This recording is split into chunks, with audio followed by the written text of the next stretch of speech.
সকালে আজানের শব্দে ঘুম ভাঙলো। অজু করে নামাজ শেষ করে বারান্দায় গিয়ে ফুলের টবে পানি দিলাম ও পরিবেশটা উপভোগ করতে লাগলাম।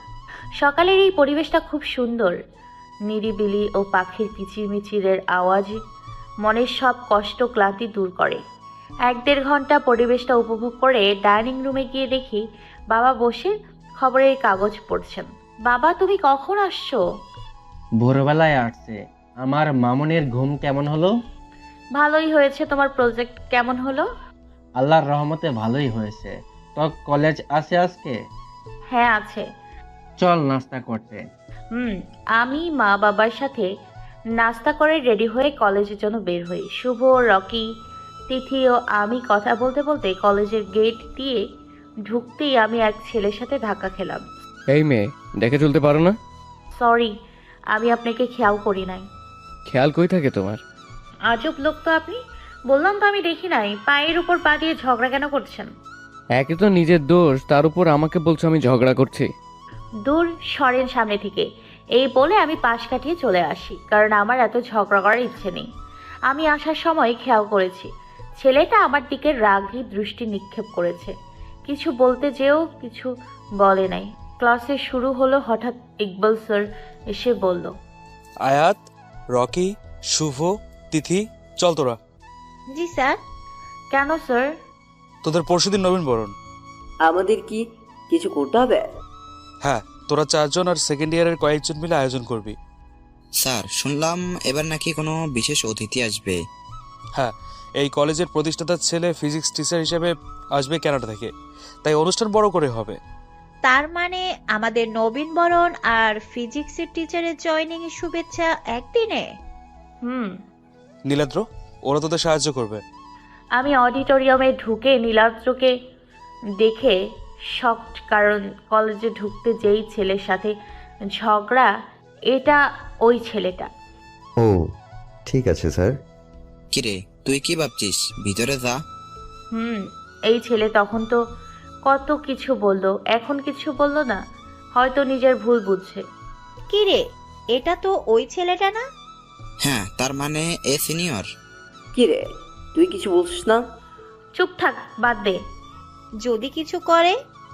আমাদের আজ পর্যন্ত কেউ কিছু করতে পারছে। তুই এত ভয় পাস না। তোরা কি কথা বলছো? এদিকে আয়। জি। নীলাদ্র, এটা তিথি, আয়াত, শুভ, রকি, ওরা সব বেস্ট ফ্রেন্ড। আর শুভ, তোরা শোন, নীলাদ্র, অভি, নাইম, মিম, শিমু, শিশির ওরা আগের বার আয়োজনে সাহায্য করেছে, এবার তোরা করবি। জি স্যার। তখন রিমি ম্যাম আসলো। রিমি ম্যাম তোদের সাথে থাকবে। ম্যাম তোদের বলবে কি কি করতে হবে। নীলাদ্র, আয়াত, তোমরা গিয়ে প্রতিটা ক্লাসে কে কিসে অংশ নিবে তা লিস্ট করো এবং বলবা মেয়েরা শাড়ি ও ছেলেরা পাঞ্জাবি পরে। ম্যাম, অন্য জামা পরলে কি হবে? তুমি কি ম্যামের কথা বুঝোনি? সবাই একরকম পড়লে সুন্দর লাগবে। তুমি এত কথা বলো কেন? যেটা বলেছে ওটা করো। আয়াত, সবাইকে বলবা সুন্দরভাবে যেন আসে। জি। এই ছেলে ভালো কি করে হবে? ফাজিল ছেলে। তোরে তো আমি জায়গা মতো বাস দিমু। আমরা অডিটোরিয়াম থেকে একসাথে বের হয়ে আসি। আমি আর নীলাদ্র সব ক্লাসে যেয়ে ঘোষণা আর অনুষ্ঠানে যারা অংশ নেবে তাদের নামের লিস্টটা নিয়ে অডিটোরিয়ামে আসলাম। আমারও নীলাদ্রের মাঝে কোনো কথা হয় নাই। সব ক্লাসে বলা শেষ? নীলাদ্র গিয়ে তার বন্ধুদের সাথে কথা বলছে। কি রে, তুই নীলাদ্রি ভাইয়ের দিকে কি দেখছিস? ভাইয়া কি তোকে কিছু বলেছে? আমার সামনে দাঁড়িয়ে তো চোখ যাবি। ওই ছেলে আবার কি বলবো? তুই এত ভয় পাস কেন? এ আর নতুন কি, এটা তো ভিতর ডিম। থাক, বাদ দে। আয়াত, তোমরা ওইখানে কি করছো? এখানে আসো। জি চল। এই মেয়ে এখানে এসে কি করবে? আমি এটা শুনে চলে যেতে নিলেই মিম আপু আমাকে টেনে নীলাদ্র ভাইয়ের সামনে নিয়ে বলল, তুই আয়াতের সাথে এভাবে কেন কথা বলছিস? ঝগড়াটে ছেলে। চুপ, বেয়াদব মেয়ে। এই মেয়ের জন্য আমার মোবাইলটা ভেঙেছে, আবার বড় বড় কথা। কি? কখন আপনার মোবাইল ভাঙলাম? এত তাড়াতাড়ি ভুলে গেলে? তখন ধাক্কা দিয়ে আমার ফোনটা ভেঙেছো। ও, আমি দেখি নাই। চোখ কি মাথায় নিয়ে ঘুরো? আপনার চোখ কই থাকে? আমার তো একার দোষ না। তোমার না, সব দোষ তো আমার। এই তোরা চুপ থাক। নীলাদ্র, বাদ দে, যা হইছে। ওর শাস্তি দিয়ে তবেই শান্তি পাবো। আপনার কথা শুনতে বয়ে গেছে। না হলে আমাকে ধাক্কা দেয়া প্লাস আমার মোবাইল নষ্ট করার জন্য তোমার সাথে কি করি, জাস্ট ওয়েট অ্যান্ড সি। মেনে নে দোস্ত, ঝামেলা করার কি দরকার? রাইট তিথি, আমার সাথে তোমরা পুচকেরা পারবে না। বাদ দে না। তোরা কথা বলবি না, একদম চুপ। মেনে নে। হে, একদিনে ঝামেলা শেষ। ওকে কি শাস্তি বলুন? বেশি না, কলেজের মাঠটা তোমার একা পরিষ্কার করতে হবে। কি? কখনোই না। কি বলছো? ও একা কিভাবে পুরো মাঠ পরিষ্কার করবে? অন্য কিছু করতে দে। না, তোরা ভালো মতো জানিস আমার এত কথা পছন্দ না। তিথি, রকি, ভাইয়া প্লিজ অন্য কিছু করতে দেন। না, ও যেভাবে মাঠে ধাক্কা দিয়ে ফেলেছে প্লাস আমার মোবাইলটা ভেঙেছে, এটাই ওর শাস্তি। কখনোই না, আমি এটা করব না। আমি মোবাইল কিনে দিব। দাম কত মোবাইলের? বেশি না, 1,50,000 টাকা। কি? জি হয়, এখন টাকা দাও, নয়তো মাঠ পরিষ্কার করো। 2 দিন সময় দেন। না, এখন মানে এখন। এই, আমি আর কোনো এক্সকিউজ শুনবো না, যে কোনো একটা করো, আমার সময়ের দাম আছে। কিছু বলতে যাব তখন এখন এত টাকা এমিলির কাছে চাইবো কি করে? মাঠ পরিষ্কার করে নে। আর কোনো উপায় নেই, প্লিজ করে নে। মাঠে বেশি ময়লা নেই। ময়লাটা সমস্যা না, আমার সম্মান থাকবে না, সবাই হাসবে আমায় নিয়ে। তখন নীলাদ্রর বন্ধুরা এসে বলল, কেউ হাসবে না। আমাদের উপর কেউ কথা বলবে না। নীলাদ্র এমন করতো না। মোবাইলটা ওর মায়ের দেওয়া, তাই তোমার উপর প্রচুর রেগে গেছে। ওর প্রচুর রাগ, তাই মেনে নাও। ও ওই কলেজের পিপি, আর ওকে সব স্টুডেন্টরা ভয় পায়। কেউ কিছু বলবে না। নীলাদ্র আমাদের কথাও শুনবে না, তাই মেনে নাও। মেনে নে প্লিজ। আমরা যদি টাকার কথা বাসায় বলি, আঙ্কেল কলেজে আসবে। ঝামেলা করার দরকার নেই, মেনে নে, এখানেই ঝামেলা শেষ হবে। থাক, আর কিছু বলতে হবে না, আমি রাজি। থাক, আর কিছু বলতে হবে না, আমি রাজি। আমি নীলাদ্রর কাছে গিয়ে বললাম আমি রাজি। নীলাদ্র আমার কথা শুনে একটা মুচকি হাসি দিয়ে বলল চল। আমরা সবাই নীলাদ্রর পিছন পিছন হাঁটতে শুরু করলাম। নীলাদ্র মাঠে গিয়ে বলল, যাও শুরু করো। মাঠে কোনো ময়লা যাতে না থাকে, ভালো মতো পরিষ্কার করো। না, শুধু মাঠ কেন, তোকে এই দুনিয়ার থেকে পরিষ্কার করে দিতাম। আমি গিয়ে মাঠের কাগজ ও প্যাকেটগুলো মাঠ থেকে ওঠাতে শুরু করি। মাঠে একটা মানুষও নেই, সবাই ক্লাসরুমে, অল্প কিছু মানুষ আছে। নীলাদ্র, আমার বন্ধু ও নীলাদ্র বন্ধু সবাই বকুল গাছের নিচে বসে আমাকে দেখছে। নীলাদ্র আমাকে দেখে হাসছে, আর কিছু স্টুডেন্টস আমাকে দেখে হাসছে, কেউ কেউ মজাও নিচ্ছে। আমার বন্ধু নীলাদ্র এর বন্ধুরা কিছু ওদের বলতে গেলে নীলাদ্র ওদের আটকাচ্ছে। আমি প্রায় 2 ঘন্টা পর মাঠ পরিষ্কার করে নীলাদ্রদের কাছে গেলাম। তখন আমার সাথে কখনো লাগতে এসো না, তবে এর থেকেও খারাপ অবস্থা হবে। আহ নীলাদ্র, বাদ দে তো। ও তোর কথা মতো করছে, তো এইসব বাদ দে। আমি আগেই বলে দিলাম। আয়াত, তুই কি আগে ফ্রেশ হয়ে আয়। তুমি আমার সাথে আসো, আমি তোমাকে হেল্প করছি। আর তোরা অডিটোরিয়ামে যা। আমি ফ্রেশ হয়ে অডিটোরিয়ামে গেলাম। সবাই মিলে কি কি লাগবে আর কে কি করবে সব ঠিক করে রাস্তায় তিথিদের সাথে কথা বলতে বলতে আসলাম বাসায়। কি রে, কলেজে কেমন কাটলো? ভালো। মন খারাপ নাকি? হাসি দিয়ে বললাম, আরে নবীনবরণ কলেজে নতুন শিক্ষকের জন্য অনেক বড় অনুষ্ঠানের দায়িত্ব আমাদের গ্রুপ ও সিনিয়র কয়েকজনের উপর, তাই অনেক কাজ করছি, তাই এমন লাগছে। বেশি খারাপ লাগছে নাকি? তাড়াতাড়ি গিয়ে গোসল করে আয়, আমি খাবার বাড়ছি। ওকে। আমি গোসল করে জোহরের নামাজ পড়ে খাবার খেয়ে ঘুম দিলাম। আয়াত ওঠ, আজান দিয়ে নামাজ পড়। উঠি। আমি ঘুম থেকে উঠে নামাজ পড়ে নাস্তা করে আম্মুর সাথে আড্ডা দিলাম। তারপর মাগরিবের নামাজ পড়তে বসলাম। আব্বু এসে ফ্রেশ হয়ে আমার সাথে দেখা করে গেল। পড়া শেষ করে নামাজ পড়ে ডিনার করে আব্বু আম্মুর সাথে আড্ডা দিয়ে রুমে এসে লগ ইন করতেই দেখি মেসেজ। তুমি? আমার সেই উপন্যাস যার কোনো শেষ পাতা নেই। মেসেজ অপশন নাই। বুঝি না, কথা বললে ডিরেক্ট, কথা না বলে মেসেজ দিয়ে ব্লক। আজও পাবলিক। কতক্ষণ অনলাইনে থেকে দেন ইউটিউবে মুভি দেখে ঘুমিয়ে গেলাম। ভোরে ফজরের নামাজ পড়ে কোরআন শরীফ তেলাওয়াত করে চা নিয়ে কিছু সময় প্রকৃতি উপভোগ করে আম্মুর সাথে নাস্তা বানাতে হেল্প করে রেডি হয়ে নাস্তা করতে বসলাম। আয়াত, তুই কি কলেজের অনুষ্ঠানে সাহায্য করতে চাস? না চাইলে বল, আমি বলে দেব, যাতে তোকে এসব করতে না বলে। আম্মু আমি করব, তুমি টেনশন করো না। ওকে, কোনো সমস্যা হলে বলিস। নিচে কোনো পাকনামি করিস না। ওকে। নাস্তা শেষ করে কলেজের উদ্দেশ্যে বাসা থেকে বের হলাম। রাস্তার মোড়ে যেতেই তিথিকে দেখলাম। কিরে তুই একা? রবি, শুভ কোথায়? ওরা আসছে। ও, তোর কি মন খারাপ? সকালবেলা মন খারাপ হতে যাবে কেন? কাল যে থাম, যা হয়েছে হয়েছে। এটা নিয়ে রাগ কইরা মন খারাপ কইরা থাকার মতো মেয়ে না আমি। সো যা হইছে হইছে, এসব বাদ দে। প্যারা নাই, চিল। চল। চল। সবাই বাসায় কইছোস যে আজকে দেরি হবে বাসায় আসতে? মনে নাই। না, কেন? আরে পরশু নবীনবরণ, তো আজকে সবকিছু করার সময় লাগবে। কল করে বলে দিলেই হবে। কলেজে 2টা ক্লাস করে ছুটি দিয়ে দিল। আমি গিটার বাজাচ্ছি, তখন নীলাদ্র অডিটোরিয়ামে ঢুকলো। তুমি এখানে, বাকি সবাই কোথায়? অভি ভাইয়া, মিমাপু, শুভ ওরা ডেকোরেশনের জিনিসপত্র আনতে গেল। শিশির ভাইয়া ও রকি মাইকের লাইন ঠিক আছে কিনা দেখতে। শিমু আপু ও তিথি ফুলের অর্ডার দিতে। তুমি গেলে না কেন? এমনি। গিটার কি এভাবে বাজায় নাকি? আমি বাজাতে পারি নাই, বাজানোর চেষ্টা করছি। আমাকে গিটারটা দাও, কিভাবে বাজাতে হয় আমি দেখাচ্ছি। আপনি এত ভালো করে কথা বলছেন হঠাৎ?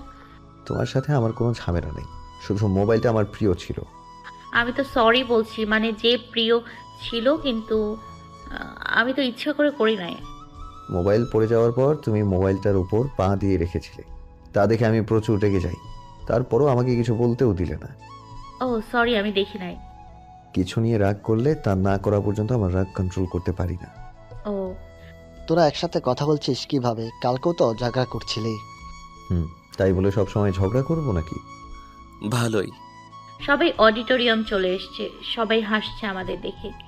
তোরা হাসি থামিয়ে ডেকোরেশনের কাজ শুরু কর। আমি ডেকোরেশনের লোকজনদের পুরো কলেজে গেট সাজাতে বলে দিয়েছি। আমরা তো অডিটোরিয়ামটা সাজাবো।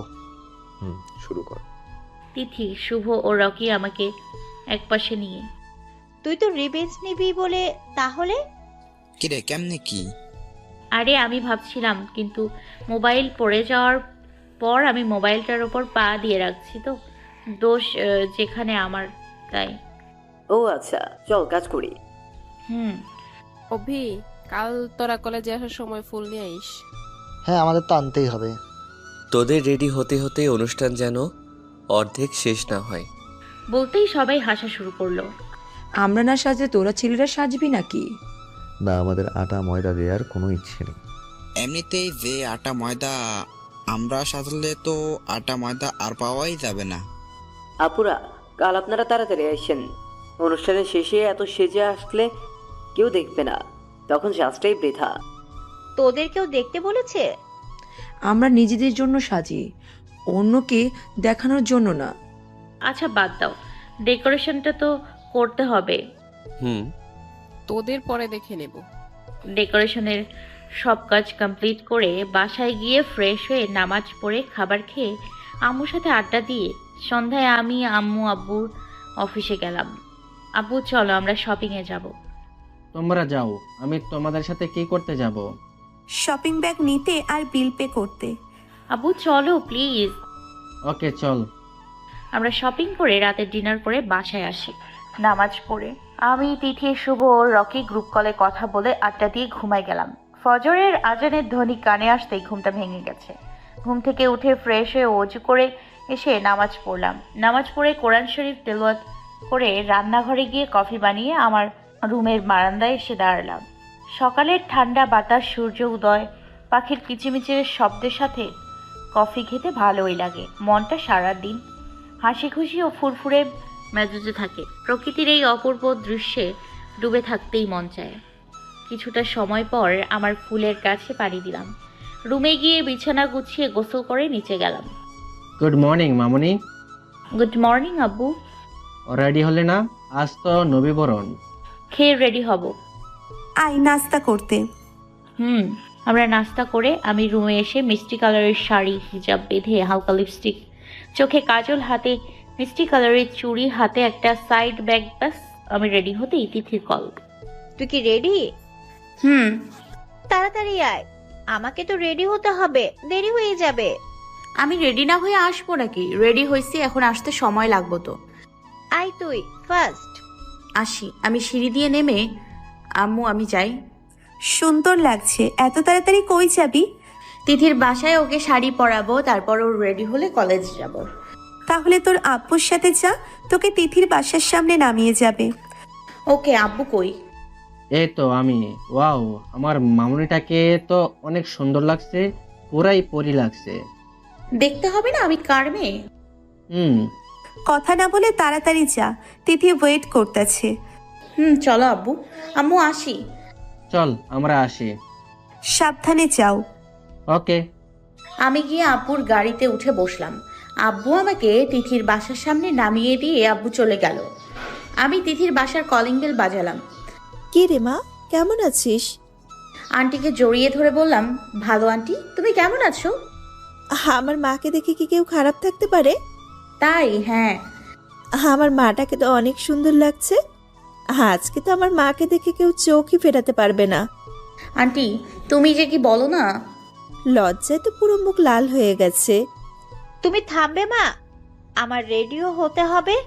আয়াত, তুই তোর আলাপ পরে করিস, চল। বাসার মুখ তো ভালোই চলে, বাইরে গেলে তো কথা বের হয় না। না আয়াত চল। তিথিকে পিঙ্ক কালারের শাড়ি পরিয়ে শুভদের কল দিয়ে আসতে বলি। তিথিও আমার মতো লিপস্টিক, কাজল, পিঙ্ক চুড়ি, সাইড ব্যাগ নিয়ে রেডি। আমরা দুজনেই হালকা সাজি, বেশি মেকআপ করি না। আন্টিকে বাই বলে আমিও তিথি বের হয়ে গেলাম। তখনই মোবাইলে একটা মেসেজ এলো। মেসেজ ওপেন করতেই, আমি তোমার রঙে নিজেকে রাঙাতে চাই, তাই তো আসছি তোমার কাছে নিজেকে রাঙাতে। রাস্তার মোড়ে যেতেই শুভ ও রকিকে দেখলাম। শুভ ও রকি দুজনেই ওই কালো কালারের পাঞ্জাবি পরা, হাতে কালো ঘড়ি, দুজনকেও খুব সুন্দর লাগছে। রাস্তায় আমরা টুকটাক কথা বললাম। আমরা সবাই কলেজে গেলাম। কলেজের মাঠে যেতেই দেখলাম নীলাদ্র ভাইয়া ও তার ফ্রেন্ডরা, তাদের কাছে যেতে লাগলাম। নীলাদ্র সাদা পাঞ্জাবি, হাতে কালো ঘড়ি, চুলগুলো বাতাসের জন্য ওনার মুখে এসে পড়ছে। অনেক সুন্দর লাগছে। উনি এমনিতেই ফর্সা, আবার সাদা পাঞ্জাবিতে অপূর্ব লাগছে। ওনা থেকে চোখ ফিরিয়ে কোনো মেয়েই পারবে না। আয়াত, তোমাকে অনেক সুন্দর লাগছে। সিম্পল সাজ, ওই অপূর্ব সুন্দরী লাগছে। পুরাই মিষ্টি পরে লাগছে, আর তিথিকে তো লাজুকলতা লাগছে। তোমাদের দুজনকে খুব সুন্দর লাগছে। শাড়িও অনেক সুন্দর করে পরেছো। কোথা থেকে পরে আসলা তোমরা? তোমাদের দুজনকেও অনেক সুন্দর লাগছে। আয়াত শাড়ি পয়রা দিছে। আয়াত, তুমি যে এত সুন্দর করে শাড়ি পরতে পারো আগে বলনি তো? আগে জানলে তোমার থেকে শাড়ি পরতাম। আপু সরি, নেক্সট বার থেকে আমি তোমাদের শাড়ি পয়রাই দিব। ওকে।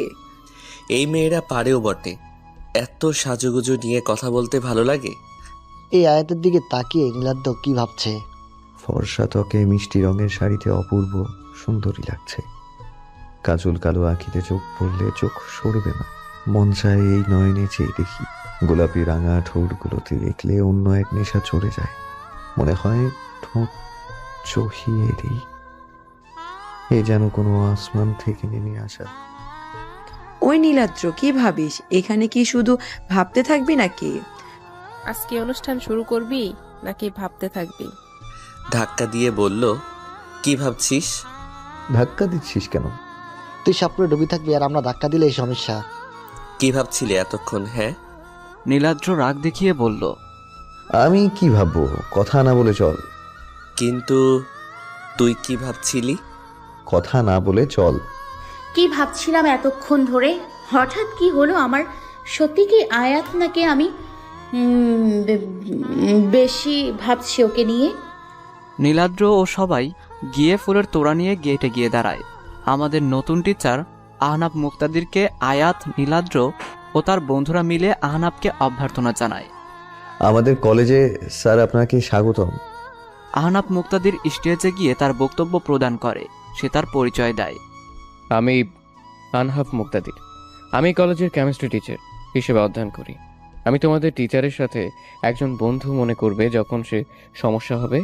তা আমাকে বন্ধুর মতো শেয়ার করবে। পড়াশোনার পাশাপাশি আমি তোমাদের সমস্যার সমাধান করার চেষ্টা করব।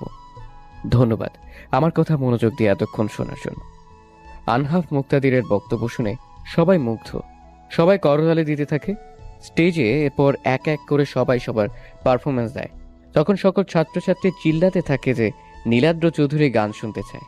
নীলাদ্র স্টেজে হাতে গিটার নিয়ে সুরের ঝংকার তুলল। সেই সুরে পরিবেশটা মুখরিত হয়ে ওঠে। নীলাদ্র গান গাইতে শুরু করলো। দূরে দূরে কেন থাকো, পাশে এসে হাতটি ধরো, চোখে চোখ রেখে বলো ভালোবাসো। ক্লাসের ফাঁকে তোমায় দেখেই প্রথম প্রেমে পড়া, তোমায় দেখে ভালো লাগা, তোমায় ঘিরে সব চাওয়া। তুমি দূর থেকে কেন হাসো, আড়াল থেকে আমায় কেন কাছে ডাকো। কিছু মেঘ অগোচরে, ঠিক বৃষ্টি নামার পরে, শীতল হাওয়া বইছে যেন তোমায় দেখে। আমি যাচ্ছি কোনো ডুবে ঘুরে, কোনো রূপকথারই দেশে, আর আঁকছি তোমার মনের ক্যানভাসে। কোন মায়া কোন সুরে বেঁধেছ আমাকে, ছেড়ে যাবে না কখনো। তোমারই চোখেতে পৃথিবী খুঁজে পাই, হারিয়ে যাই তোমাতে যেন। তোমার চোখের কাজল রেখায় আমাকে খুঁজে পাওয়া, সেই দিন থেকে তোমায় ঘিরে আমার সবটুকু চাওয়া। তুমি দূর থেকে কেন হাসো, আড়াল থেকে আমায় কাছে ডাকো। কিছু মেঘ অগোচরে, ঠিক বৃষ্টি নামার পরে, শীতল হাওয়া বইছে যেন তোমায় দেখে। আমি যাচ্ছি কোনো ডুবে ঘুরে, কোনো রূপকথারই দেশে, আর আঁকছি তোমায় মনেরই ক্যানভাসে। নীলাদ্রয়ের গান শুনে সবাই মুগ্ধ। চারপাশে সবাই শীষ বাজাচ্ছে ও করতালি দিতে থাকে। আয়াত মুগ্ধ নয়নে নীলাদ্রর দিকে তাকিয়ে আছে এবং আয়াতের দিকেও নীলাদ্র তাকিয়ে আছে। তারা দুজন দুজনের চোখে ডুবে গেল। নীলাদ্রি ভাইয়া অনেক সুন্দর গান করে, তাই না? কথাটা বলে আয়াতের দিকে তাকাতেই দেখলো আয়াত ও নীলাদ্র একে অপরের দিকে তাকিয়ে আছে। তিথি তাই দুষ্টুমি করে আয়াতের পিছনে গিয়ে কানে জোরে জোরে আয়াত বলল। আয়াত আওয়াজ শুনে থরফরিয়ে উঠল, বলল, কি কি হয়েছে? আয়াতকে পিছন থেকে জড়িয়ে ধরে বলল, রিল্যাক্স, কিছু হয় নাই। আয়াত তিথিকে ছাড়িয়ে হাত ধরে সামনে টেনে নিয়ে বলল, তাহলে চিৎকার করলি কেন বান্দর মাইয়া? তো বান্ধবী, আপনি চোখে চোখে প্রেম করবেন, আমরা ধাক্কা দিলে শুনবেন না, তাহলে চিৎকার করব না তো কি করব? আয়াত চোখ ছোট ছোট করে বলল, কি পাগলের মতো কথা বলছো? আমি আবার কার চোখে তাকিয়ে প্রেম করি? মাথা কি গেছে তোর নাকি? আমার মাথা যায় নাই, তবে কারো মন চুরি হয়েছে, তাই না? বলে আয়াতকে ধাক্কা দিয়ে তিথি মুস্কি মুস্কি হেসে চোখ টিপ মারল। আয়াত কিছুটা রেগে বলল, পাগল তুই, গানটা অনেক সুন্দর লেগেছে, তাই নীলাদ্র ভাইয়ার দিকে। তিথি চোখ পাকিয়ে বলল, আমি তো নীলাদ্রির ভাইয়ার নাম বলি নাই, অন্য কাউকেও তো। তিথিকে সম্পূর্ণ বলতে না দিয়ে আয়াত হেসে বলল, আমি নীলাদ্র ভাইয়া ছাড়া কারোর দিকে তাকাই নাই। তিথি আয়াতের গাল টেনে বলল, সবার আগে এমন? ওই বলে তুই নিজের অজান্তে নীলাদ্রি ভাইয়ার প্রেমে পড়ছস। আয়াত তিথির হাত ছাড়িয়ে বলল, জি না, তুই একটু বেশি বুঝিস। তিথি মুস্কি হেসে বলল, দেখা যাবে কে বেশি বুঝে। আয়াত তিথিকে ভেঙচি দিয়ে বলল, দেখিস তুই। তখন ওই অভি বলল, কি দেখা যাবে? তিথিকে আয়াত কিছু বলতে না দিয়ে বলল, কিছু না, এখানে আপনি। অভি হেসে বলল, নবীনদের ফুল দিয়ে বরণ করতে হবে না। আয়াত সামনে তাকিয়ে দেখল সবাইকে নীলাদ্র, অভি, শিশির, নাইম ভাইয়া ফুল দিচ্ছে। নীলাদ্র ও অভি ওদের সামনে ফুল দিয়ে ওদের সামনে গিয়ে দাঁড়ায়। তিথির সাথে কথা বলতে বলতে খেয়ালই করে নাই নীলাদ্র কখন স্টেজ থেকে নেমে ফুল দিচ্ছে। অভি আয়াতকে লাল গোলাপ দিতে যাবে, তখন তিথি বলল, আয়াতের সাদা গোলাপ পছন্দ। নীলাদ্রি ভাইয়া, আপনি আয়াতকে সাদা গোলাপ দেন, আর আমি লাল গোলাপটা নেই। অভি মুস্কি হেসে তিথিকে 3টা গোলাপ দিল। তিথিও মুস্কি হেসে গোলাপগুলো নিল। নীলাদ্র আয়াতকে 2টা সাদা গোলাপের মাঝে হালকা পিঙ্ক কালারের গোলাপ দিল। আয়াত মুস্কি হেসে গোলাপ নিয়ে বলল, থ্যাঙ্কস। নীলাদ্র চলে যেতে যেতে মুস্কি হেসে বলল, ওয়েলকাম। তারপর কলেজে আয়াত, তিথি, রবি, শুভ, নীলাদ্র, অভি, মিম, শিমু, শিশির, নাইম সবাই মিলে কয়েকটা গ্রুপ পিক তুলল। সবাই সিঙ্গেল পিক তুলল, মেয়েরা ও ছেলেরা আলাদা কিছু গ্রুপ পিক তুলল। তারপর সবাই সবার আইডিতে অ্যাড হলো এবং অভি সবাইকে নিয়ে মেসেঞ্জার গ্রুপ খুলল। সবাই মিলে কলেজ থেকে বের হয়ে যার যার বাসায় চলে গেল। আয়াত বাসার কলিং বেল বাজাতেই রুবিনা বেগম, আয়াতের আম্মু, দরজা খুলে দিয়ে বলল, কেমন গেল অনুষ্ঠান? আয়াত মুচকি হেসে বলল, ভালো খাবার খেয়েছো? রুবিনা বেগম বলল, না, তুই গিয়ে ফ্রেশ হয়ে আয়, একসাথে খাবো, আমি খাবার নিচ্ছি। আয়াত আচ্ছা বলে রুমে গিয়ে শাড়ি ও গহনা খুলে গোসল সেরে নামাজ পড়ে নিচে গেল। আয়াতকে টিভি ছাড়তে দেখে রুবিনা বেগম রেগে বলল, টিভি দেখতে দেখতে না খেলে কি ভাত হজম হবে না নাকি? আয়াত মুখ কুঁচকে সোফায় বসতে বসতে বলল, আম্মু, ক্রাইম পেট্রোল দেখবো এক সময়, ওই তো দেখ। রুবিনা বেগম সোফায় বসে খাইয়ে দিতে দিতে বলল, তাই তো, না দেখলে তো জীবন চলবে না। আয়াত খেতে খেতে বলল, তারপর রুবিনা বেগম আয়াতকে খাইয়ে আয়াতের মাথায় কিছু সময় বিলি দিয়ে বলল, তাড়াতাড়ি দেখে গিয়ে ঘুমা। বলে উপরে উনি ঘুমাতে চলে গেল। তার যেতেই আয়াতের মোবাইলে মেসেজ আসলো। আয়াত মেসেজ চেক করতেই দেখল কাব্য চৌধুরী আইডি থেকে মেসেজ। তুমি আমার সেই মনের মানুষ যাকে দেখলেই আপনা আপনি মুখে হাসি চলে আসে। আয়াত মেসেজটা দেখে রিপ্লাই করল, আপনি কে? নিজে মেসেজ দেন, আমি মেসেজ দিলে রিপ্লাই করে না কেন? মেসেজের রিপ্লাই নাই। কাব্য চৌধুরী আইডিতে ঢুকতেই দেখল কোনো পিক নাই, কোনো পোস্ট নেই। আয়াত আর কিছু না ভেবে টিভিতে মন দিল। কিছুক্ষণ পর আসরের আজান শুনে টিভি বন্ধ করে নামাজ পড়ে। বারান্দার কাছে পানি দিয়ে ছাদ থেকে কাপড় এনে দেখল রুবিনা বেগম কিচেনে পকোড়া বানাচ্ছে। আয়াত গিয়ে সাহায্য করল। তারপর রুবিনা বেগম ও আয়াত মিলে পকোড়া খেয়ে কিছুক্ষণ বাইরে হাঁটতে বের হলো। মাগরিবের সময় বাসায় ফিরে নামাজ পড়ে। আয়াত নিচে আসতেই দেখল আকরাম সাহেব বাসায় ফিরছে। আকরাম সাহেব আয়াতকে দেখে বলল, মামুনি, কেমন কাটলো আজ? আয়াত বাবাকে জড়িয়ে ধরে বলল, ভালো। তোমার? আকরাম সাহেব মেয়েকে জড়িয়ে নিয়ে বলল, ভালো। আয়াত আকরাম সাহেবকে ছেড়ে বলল, তুমি ফ্রেশ হয়ে আসো। আকরাম সাহেব ফ্রেশ হতে গেল। আয়াত সবার জন্য চা আর আলু পরোটা বানালো। আকরাম সাহেব, রুবিনা বেগম ও আয়াত মিলে চা আর পরোটা খেতে খেতে আবিরের সাথে কথা বলতে থাকে। তারপর আয়াত রুমে এসে পড়তে বসে। পড়া শেষ করে ডিনার করে অনলাইনে তিথি, শুভ ও রকিদের সাথে আড্ডা দেয়। এরপর অভিদের গ্রুপে মেসেজ করে। এশারের নামাজ পড়ে বারান্দায় গিয়ে রাতের শহর উপভোগ করে ঘুমাতে চলে যায়। ফজরের আজান শুনে আয়াতের ঘুম ভেঙে গেল। ঘুম থেকে উঠে ফ্রেশ হয়ে নামাজ পড়ে কোরআন শরীফ তেলাওয়াত করে। কফি বানিয়ে বারান্দায় সকালের মনোরম পরিবেশ উপভোগ করতে করতে নীলাদ্রর কথা ভাবতে থাকে। আয়াত হঠাৎ আইডিতে ঢুকে নীলাদ্রের পোস্ট দেখতে থাকে। তখনই আয়াত নিজে নিজে বলে ওঠে, নীলাদ্র এর কথা আমি কেন ভাবছি? তবে কি আমি নীলাদ্রকে ভালোবাসি? না, এটা হতে পারে না। নীলাদ্রকে আমি কেন ভালোবাসবো? না, অসম্ভব। কালকে তিথি ওই সব বলছে, তাই আমি এসব ভাবছি। আয়াত নিজেকে বুঝ দিয়ে পড়তে বসে। কিছুক্ষণ পরে নিচে নাস্তা করতে বসে। গুড মর্নিং মামুনি, কেমন আছো? Good morning.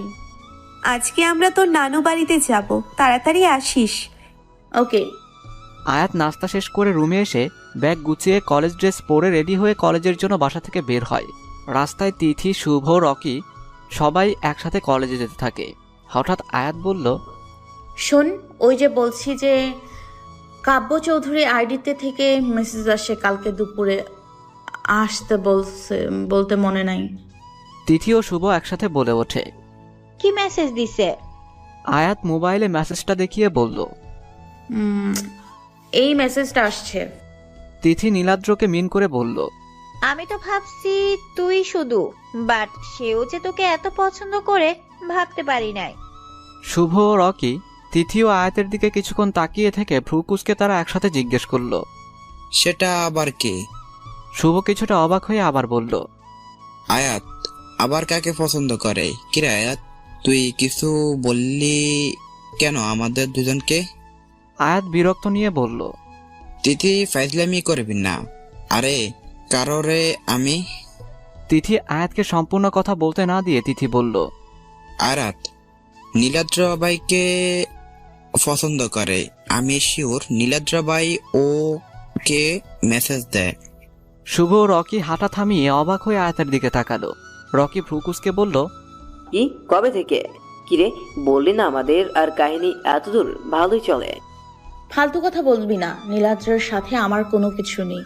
আর নীলাদ্র মেসেজ দিলে তো নিজের আইডি দিয়ে দিতে পারে। নীলাদ্রয়ের নাম তো কাব্য চৌধুরী না, আর ওই আইডি থেকে মেসেজ তো নীলাদ্রয়ের সাথে দেখা হওয়ার আগে থেকেই। তিথি পাঞ্চ মেরে বলল, নীলাদ্রির ফেক আইডি তো হতে পারে, আর নীলাদ্রির সব প্ল্যান করতেও পারে। শুভ তিথিকে বলল, ফাও কথা বলিস না, নীলাদ্র অন্য কেউ। রকি তিথির সাথে তাল মিলিয়ে বলল, না, হতেও পারে।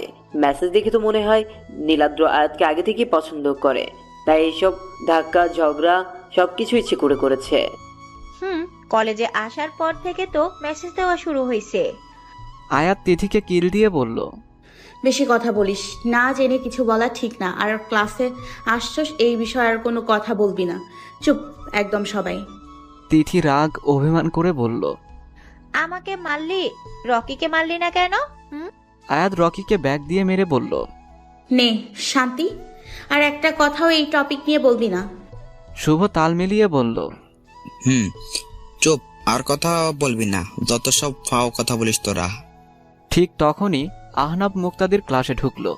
তিনি সবাইকে নিজের পরিচয় দিয়ে এক এক করে সবাইকে পরিচয় দিতে বলল। পরিচয় পর্ব শেষ করে আহনাব পড়ানো শুরু করলো। আহনাব হঠাৎ করে আয়াতের কাছে গিয়ে বলল, তুমি কি বুঝছো? আয়াত হঠাৎ এমন প্রশ্ন শুনে চমকে গেল। নিজেকে সামলিয়ে বলল, জি স্যার, বুঝছি। আহনাব মুস্কি হাসি দিয়ে বলল, গুড, তাহলে নিজের ম্যাথটা বোর্ডে করো। আয়াত অবাক হয়ে বলল, স্যার আমি। আহনাব হাসি প্রসারিত করে বলল, কেন, তুমি কি পারবে না নাকি, বুঝো নাই? আয়াত হাসি দিয়ে বলল, না স্যার, বুঝছি, পারবো। আহনাব মার্কার আয়াতের দিকে এগিয়ে দিয়ে বলল, তাহলে যাও, ভয় পেও না, আমি আছি, ভুল হলে আমি বকবো না, বুঝিয়ে দিব। আয়াত আহনাফের হাত থেকে মার্কার নিয়ে বোর্ডে গিয়ে ম্যাথ করে দিল। আহনাব আয়াতের ম্যাথ করা দেখে মুস্কি হেসে আয়াতের পাশে দাঁড়িয়ে বলল, গুড, সবাই আয়াতের জন্য হাততালি দাও, আর ম্যাথটা খাতায় ওঠাও। আহনাব আয়াতের দিকে তাকিয়ে হাসি দিয়ে বলল, তুমি জায়গায় গিয়ে বসো। আয়াত আহনাবকে মার্কার দিয়ে নিজ জায়গায় গিয়ে বসল। আহনাব ক্লাস শেষ করে চলে যায়। আয়াত 3টা ক্লাস করে লাঞ্চ টাইমে ক্যান্টিনে যায়। এক টেবিলে আয়াত, তিথি, শুভ, রকি বসে। আয়াত দরজার মুখোমুখি বসে। আয়াত সামনে তাকিয়ে বলে, তোরা কি খাবি? তিথি ও শুভ একসাথে বলে ওঠে, পিৎজা খাবো। আয়াত রকির দিকে তাকিয়ে বলে, তুই কি খাবি? রকি মোবাইল থেকে চোখ সরিয়ে বলে ওঠে, বার্গার খাবো। আয়াত সবার উদ্দেশ্যে বলে ওঠে, তাহলে একটা পিৎজা ও সবার জন্য একটা বার্গার নেই। ওরা সবাই হ্যাঁ বলে দেয়। শুভ উঠে 4টা বার্গার, একটা পিৎজা ও কোক নিয়ে আসে। ওরা পিৎজা খেয়ে বার্গার হাতে নেয়। আয়াত এক বাইট বার্গার মুখে নিয়ে সামনে দেখেই বিষম খেয়ে ওঠে। শুভ আয়াতকে পানির গ্লাস এগিয়ে দিয়ে বলে, তুই কি দেখতে খেতে পারস না? কিন্তু আয়াতের কানে শুভর কথা যায় না। আয়াত এখনো সামনের দিকে তাকিয়ে আছে। তিথি কিছু একটা মনে করে আয়াতের চোখ অনুসরণ করে সামনে নীলাদ্রকে দেখে মুস্কি হেসে বলে, কিরে, তোরা কিছু পোড়া গন্ধ পাচ্ছিস? বলেই অট্ট হাসিতে মেতে ওঠে। আয়াত তিথির দিকে কটমট চোখে তাকিয়ে শুভর হাত থেকে গ্লাসটি নিয়ে ঠক ঠক করে পানি খেয়ে ফেলে। লাস্টে জোরে টেবিলের মধ্যে রাখে। রকি ও শুভ তিথির কথা বুঝতে পেরে বলে ওঠে, ও এই ব্যাপার, তাই তো। আয়াত শুভ রকির দিকে তাকাতেই তারা দুজন চুপ হয়ে যায়। শুভ পরিস্থিতি সামলাতে বলে ওঠে, তিথি তুই চুপ থাক। আয়াতের উদ্দেশ্যে রকি বলে ওঠে, আর ইউ ওকে? আয়াত সামনের দিকে তাকিয়ে বলে, ঠিক আছে। আয়াত, নীলাদ্র ও তার বন্ধুরা ক্যান্টিনে ঢোকার সময় নীলাদ্র একটা মেয়েকে ফুল দিয়ে আয়াতের সাথের টেবিলে বসে।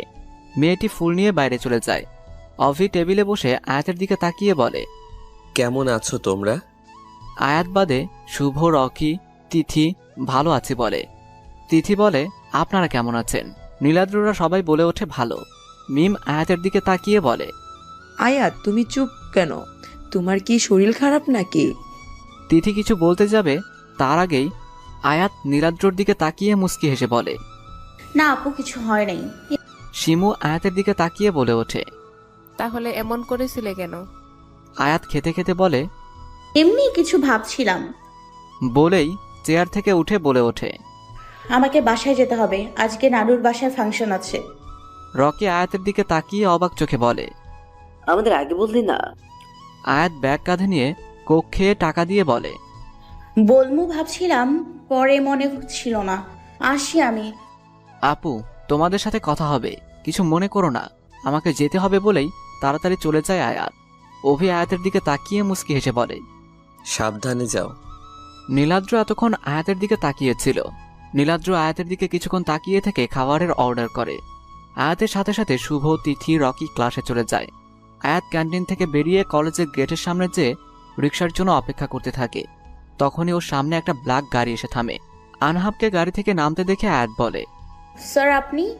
আনহাব আয়াতের দিকে মুচকি হেসে বলে, হ্যাঁ আমি। তোমার কোনো সমস্যা না হলে আমি তোমাকে ড্রপ করে দেই। না স্যার, তার কোনো দরকার নেই, আমি রিক্সা করে চলে যেতে পারবো। এই দুপুরে তুমি রিক্সা পাবে না, আমি তোমাকে ড্রপ করে দিই। আয়াত কিছু একটা ভেবে আনহাফের গাড়িতে উঠে বসে। আনহাফ আয়াতের সিট বেল্ট বেঁধে দেয়। আনহাফ নীরবতা কাটিয়ে সামনের দিকে তাকিয়ে, তোমার কি মন খারাপ? আয়াত বাইরে থেকে দৃষ্টি সরিয়ে আনহাফের দিকে ঘাড় ঘুরিয়ে তাকায়। আনহাফের দিকে কিছুক্ষণ তাকিয়ে থেকে, না কিছু হয়নি। আনহাফ তখনই গাড়ির ব্রেক থামায়। আয়াত অবাক চোখে আনহাফের দিকে তাকায়। আনহাফ আয়াতকে অবাক করে। আইসক্রিম খাবে আয়াত? আয়াতকে আনহাফ কোনো কিছু বলার সুযোগ না দিয়ে গাড়ি থেকে নেমে একটা আইসক্রিম নিয়ে এসে আয়াতের হাতে ধরিয়ে দিয়ে আবারও গাড়ি চালাতে থাকে। এদিকে আয়াত আনহাফের কর্মকাণ্ড দেখে বিস্ময়ে হা হয়ে যায় এবং অতিরিক্ত বিস্ময়ে কোনো কিছু ঠিক করতে পারছে না। সে এক ঘোরের মধ্যে আছে। আয়াত এখনও একইভাবে বসে থাকতে দেখে আনহাফ আয়াতের উদ্দেশ্যে সামনে তাকিয়ে শান্ত গলায় বলল, আইসক্রিমটা গলে যাবে, খাও। গাড়িতে আয়াত ও আনহাফের মধ্যে আর কোনো কথা হয়নি। আয়াতের বাসায় আনহাফ আয়াতকে নামিয়ে দেয়। আয়াত আনহাফের দিকে তাকিয়ে মুচকি হেসে বলে, থ্যাঙ্কস স্যার। ওয়েলকাম। বলেই আনহাফ গাড়ি নিয়ে চলে যায়।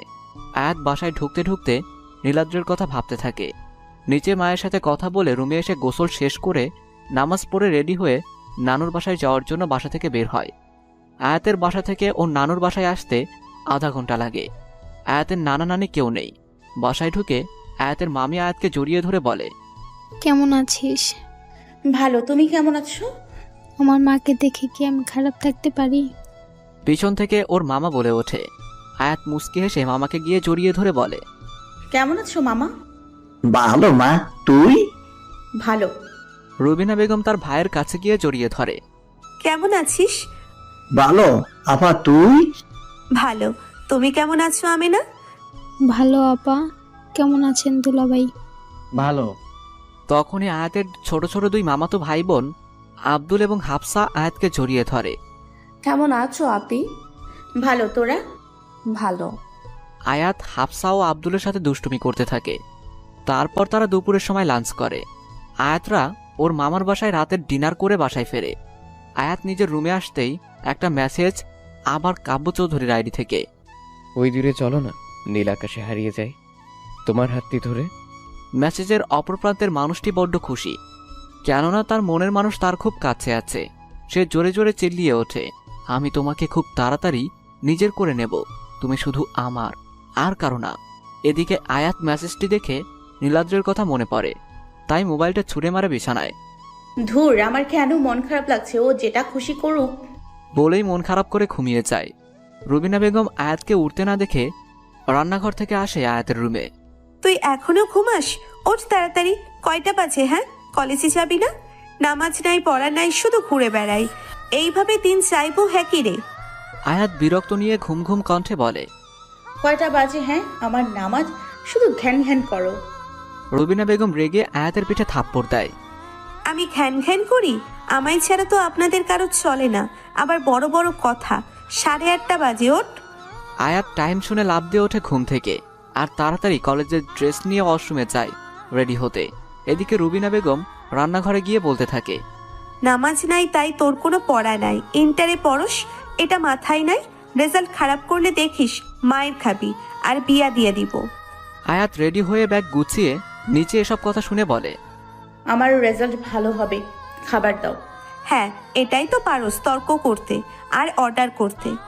তুমি দিবা নাকি জামুগা? নে খাই, পুরোটা খেয়ে যাবি। খাওয়া শেষ, আমি যাই। সাবধানে যাস আর এদিক ওদিক দেখে যাস। আচ্ছা। আয়াতকে আসতে দেখে শুভ এগিয়ে আসে। তোর এতক্ষণ লেট হলো কেন? আর 10 মিনিট আছে ক্লাস শুরু হওয়ার। আরে ঘুম থেকে উঠতে দেরি হই স্যার। বই থাম, পরে কইস, আগে তাড়াতাড়ি চল, দেরি হয়ে যাইবে। চল। ওরা কোনো মতে কলেজের গেটে ঢুকে দেখে 9টা বাজে। এটা দেখেই সবগুলো দৌড়ে ক্লাসে ঢোকে। আয়াত হাঁফাতে হাঁপাতে বলে, স্যার আসার আগে আজকে ক্লাসে আসছি, উফ কি শান্তি। তখনই আনহাব ক্লাসে ঢোকে। বোর্ডে কেমিস্ট্রি বুঝতে থাকে। আয়াত বাইরে জানালা দিয়ে নীলাদ্রকে খুঁজতে থাকে। নীলাদ্ররা প্রায়ই ক্লাসের সামনে দিয়ে যায়। আনহাব আয়াতকে কোনো কিছু ভাবতে দেখে ওর সামনে যায়। কোন ধ্যানে আছো তুমি? আয়াত আনহাবকে সামনে দেখে বেঞ্চ থেকে উঠে যায়। Sorry sir. ক্লাসে মনোযোগ দাও। জি জি। আনহাব ক্লাস শেষ করে ক্লাসরুম থেকে বের হয়ে আবার ক্লাসে আসে। আয়াত, তুমি আমার রুমে আসো। জি জি। আয়াত তাড়াতাড়ি আনহাফের পিছন পিছন যেতে থাকে। তখনই নীলাদ্রকে সামনে থেকে আসতে দেখে নীলাদ্র ওর সামনের দিকে তাকাতেই দেখে আয়াত আনহাফ স্যারের পেছনে পিছনে যাচ্ছে। দুজনের চোখে চোখ পড়ে যায়। আয়াত চোখ নামিয়ে আনহাফের রুমে ঢুকে যায়। স্যার আমায় কেন ডাকছেন? বসো চেয়ারে। সেই কখন থেকে বসে আছি, কিছু বলছেন না। আজব লোক তো, আমায় ডেকে কিছু বলে না। কি বলছো বিড়বিড় করে? আনহাফের দিকে চমকে তাকায় আয়াত। দেখে আনহাফ ওর দিকে তাকিয়ে আছে। দেখে চোখ নামিয়ে নেয়। তা দেখে আনহাফ মুস্কি হাসে। তুমি চিত্রগুলো এঁকে আনবে কাল। আয়াত আনহাফের থেকে চিত্রগুলোর কপি নিয়ে রুম থেকে বের হয়। এদিকে নীলাদ্র আয়াতকে আনহাফের রুমে যেতে দেখার পর থেকেই ওখানে দাঁড়িয়ে আছে। কি করছে এতক্ষণ ধরে ও? স্যারের সাথে ওর কি এত কথা? কালকেও দেখলাম স্যার ওকে গাড়ি দিয়ে যেতে। বলে নীলাদ্র সামনে ঘুরতেই দেখে আয়াত রুম থেকে বের হচ্ছে। আয়াত রুম থেকে বের হয়ে নীলাদ্রকে রুমের বাইরে দেখে অবাক হয়। আমি তো 20 মিনিটের মতো রুমে ছিলাম, ও ওখানে কি করছে? নীলাদ্র ক্লাসের দিকে যেতে দেখে আয়াত তাড়াতাড়ি দৌড়ে নীলাদ্রর সামনে দাঁড়ায়। আপনি এতক্ষণ এখানে দাঁড়িয়েছিলেন? কি, আমি কেন এখানে দাঁড়িয়ে থাকবো? তাহলে? তাহলে কি? হ্যাঁ, আপনি মিথ্যে বলছেন ভাইয়া, আপনি দাঁড়িয়েছিলেন। কি আমি মিথ্যা বলছি? But why? লিসেন, আমি নিচ থেকে এসেছি তাই এখান দিয়ে যাচ্ছি, তখন তুমি বের হয়ে আসো। আর কেন দাঁড়াবো? ও তা মনে হলো তাই বললাম। এসব ফাউ জিনিসই তোমার মনে হবে। যাও ক্লাসে যাও। থমকে কথাগুলো বলে নীলাদ্র ক্লাসে ঢুকে গেল। আয়াত মন খারাপ করে নিজের ক্লাসে গেল। এদিকে ওদের দিকে একজোড়া লাল চোখ তাকিয়েছিল। তোমার এই ওড়া আমি বন্ধ করব, খাঁচায় বন্দি করব, তুমি শুধু আমার। বলে মানুষটা কাচের গ্লাসটা ভেঙে ফেললো। ম্যাম আমি আসবো। কি রে, তোরে আহানাফ স্যার ডাকলো কেন? আরে কিছু চিত্র প্রিন্ট দিছে, ওইগুলো এঁকে আনতে হবে। ও আচ্ছা। আরো কয়েকটা ক্লাস করার পর টিফিন দেয়। ওরা মাঠ থেকে ঝালমুড়ি কিনে খেতে খেতে ক্যাম্পাসে হাঁটতে থাকে। আয়াত হাঁটতে হাঁটতে নীলাদ্রকে ক্যাম্পাসে খুঁজছে। হঠাৎ নীলাদ্রকে 2 তলার বারান্দায় সেই দিনের মেয়েটার সাথে কথা বলতে দেখে ওর নীলাদ্রর প্রতি রাগ ও অভিমান হয়। আমি আর কখনো ওকে খুঁজবো না, তাকাবো না। কেন তাকাচ্ছি? যেটা মন চায় সেটা করুক। বললেই কি সব হয়? আয়াত যতই চাচ্ছে নীলাদ্রর দিকে না তাকাতে, ততই নীলাদ্রর দিকে বারবার চোখ যাচ্ছে। খুব বিরক্ত হয়ে আয়াত একা কলেজের পেছনে লেকের পাড়ের দিকে চলে গেল। এদিকে টিফিনে নীলাদ্র ক্লাস থেকে বের হওয়ার সময় ক্লাসমেট অবন্তী আসে। ওর সাথে পড়ার ব্যাপারে কথা বলতে বলতে দেখলো আয়াত কলেজের পেছনে লেকের পাড়ে যাচ্ছে। তাই নীলাদ্র অবন্তীর সাথে পরে কথা বলবে বলে নিচে নেমে লেকের ওইদিকে যায়। নীলাদ্র লেকের সামনে গিয়ে যা দেখে তা কখনো ভাবেও নাই। নীলাদ্র রেগে ওখান থেকে চলে আসে। আয়াতকে ছেড়ে আনহাব বলল, আয়াত তুমি ঠিক আছো? জি স্যার। ঠিকমতো হাঁটবে না? আমি না আসলে তো লেকে পড়ে যেতে। সাঁতার পারো না, লেকে আসছো কেন? আমি খেয়াল করি নাই কখন লেকের কিনারায় চলে আসছি। স্যার আপনি কি করে জানেন আমি সাঁতার পারি না? আরে এতক্ষণ তো কেউই সাঁতার পারে না, তাই বললাম। ও। আয়াত ওইখান থেকে চলে আসে। নীলাদ্র লাইব্রেরিতে আসে, কারণ টিফিন টাইমে লাইব্রেরিতে কেউ থাকে না। তাই এখানে এসে নীলাদ্র রাগ কন্ট্রোল করতে থাকে। ফ্ল্যাশব্যাক। নীলাদ্র যখন লেকের সামনে যায় তখন আয়াতকে আহনাফের বাহুতে দেখে নীলাদ্র রেগে ওইখান থেকে চলে আসে। বর্তমান নীলাদ্র নিজের রাগ কন্ট্রোল করতে পারছে না। ওর বারবার আয়াত ও আহনাফের ওই দৃশ্য চোখে ভাসে। নীলাদ্রকে পাগল পাগল লাগছে। টেবিল থেকে বইগুলো ধাক্কা দিয়ে নিচে ফেলে দেয়। আপনি কি করছেন? আয়াতের কণ্ঠ পেয়ে নীলাদ্র পিছনে ঘুরে চিল্লিয়ে বলে, তোমার জেনে কি? আমি কি করি না করি এখানে কি তোমার? যেখানে ছিলে সেখানে যাও। বলেই চেয়ারে লাথি মারে। লাইব্রেরিতে মানুষ পড়তে আসে, আমি কেন যাব? হ্যাঁ, আর আপনি এভাবে চিল্লাচ্ছেন কেন? ভালোভাবে কথা বলুন। আয়াতের কথা শুনে নীলাদ্রের আরো বেশি রাগ উঠে যায়। নীলাদ্র খুব কষ্টে নিজের রাগ কন্ট্রোল করে। মুখে মুখে তর্ক না করে এখান থেকে যাও, বের হও, গেট আউট। নেভার। আমি কেন যাব? আপনার সমস্যা হলে আপনিই যান। আয়াত, আমি খুব কষ্টে রাগ কন্ট্রোল করে আছি। আমি চাচ্ছি না তোমার সাথে রাগ দেখাতে। সো তুমি আমাকে না রাগিয়ে এখান থেকে যাও। আমি কখন আপনাকে রাগালাম? আপনি যার উপর রাগ করছেন তাকে বলেন, আমাকে কেন রাগ দেখাচ্ছেন? আমার বই লাগবে, আনহাফ স্যার নিতে বলছে, সো সরুন। বলেই আয়াত নীলাদ্রের সামনে বুক সেলফের দিকে পা বাড়ায়।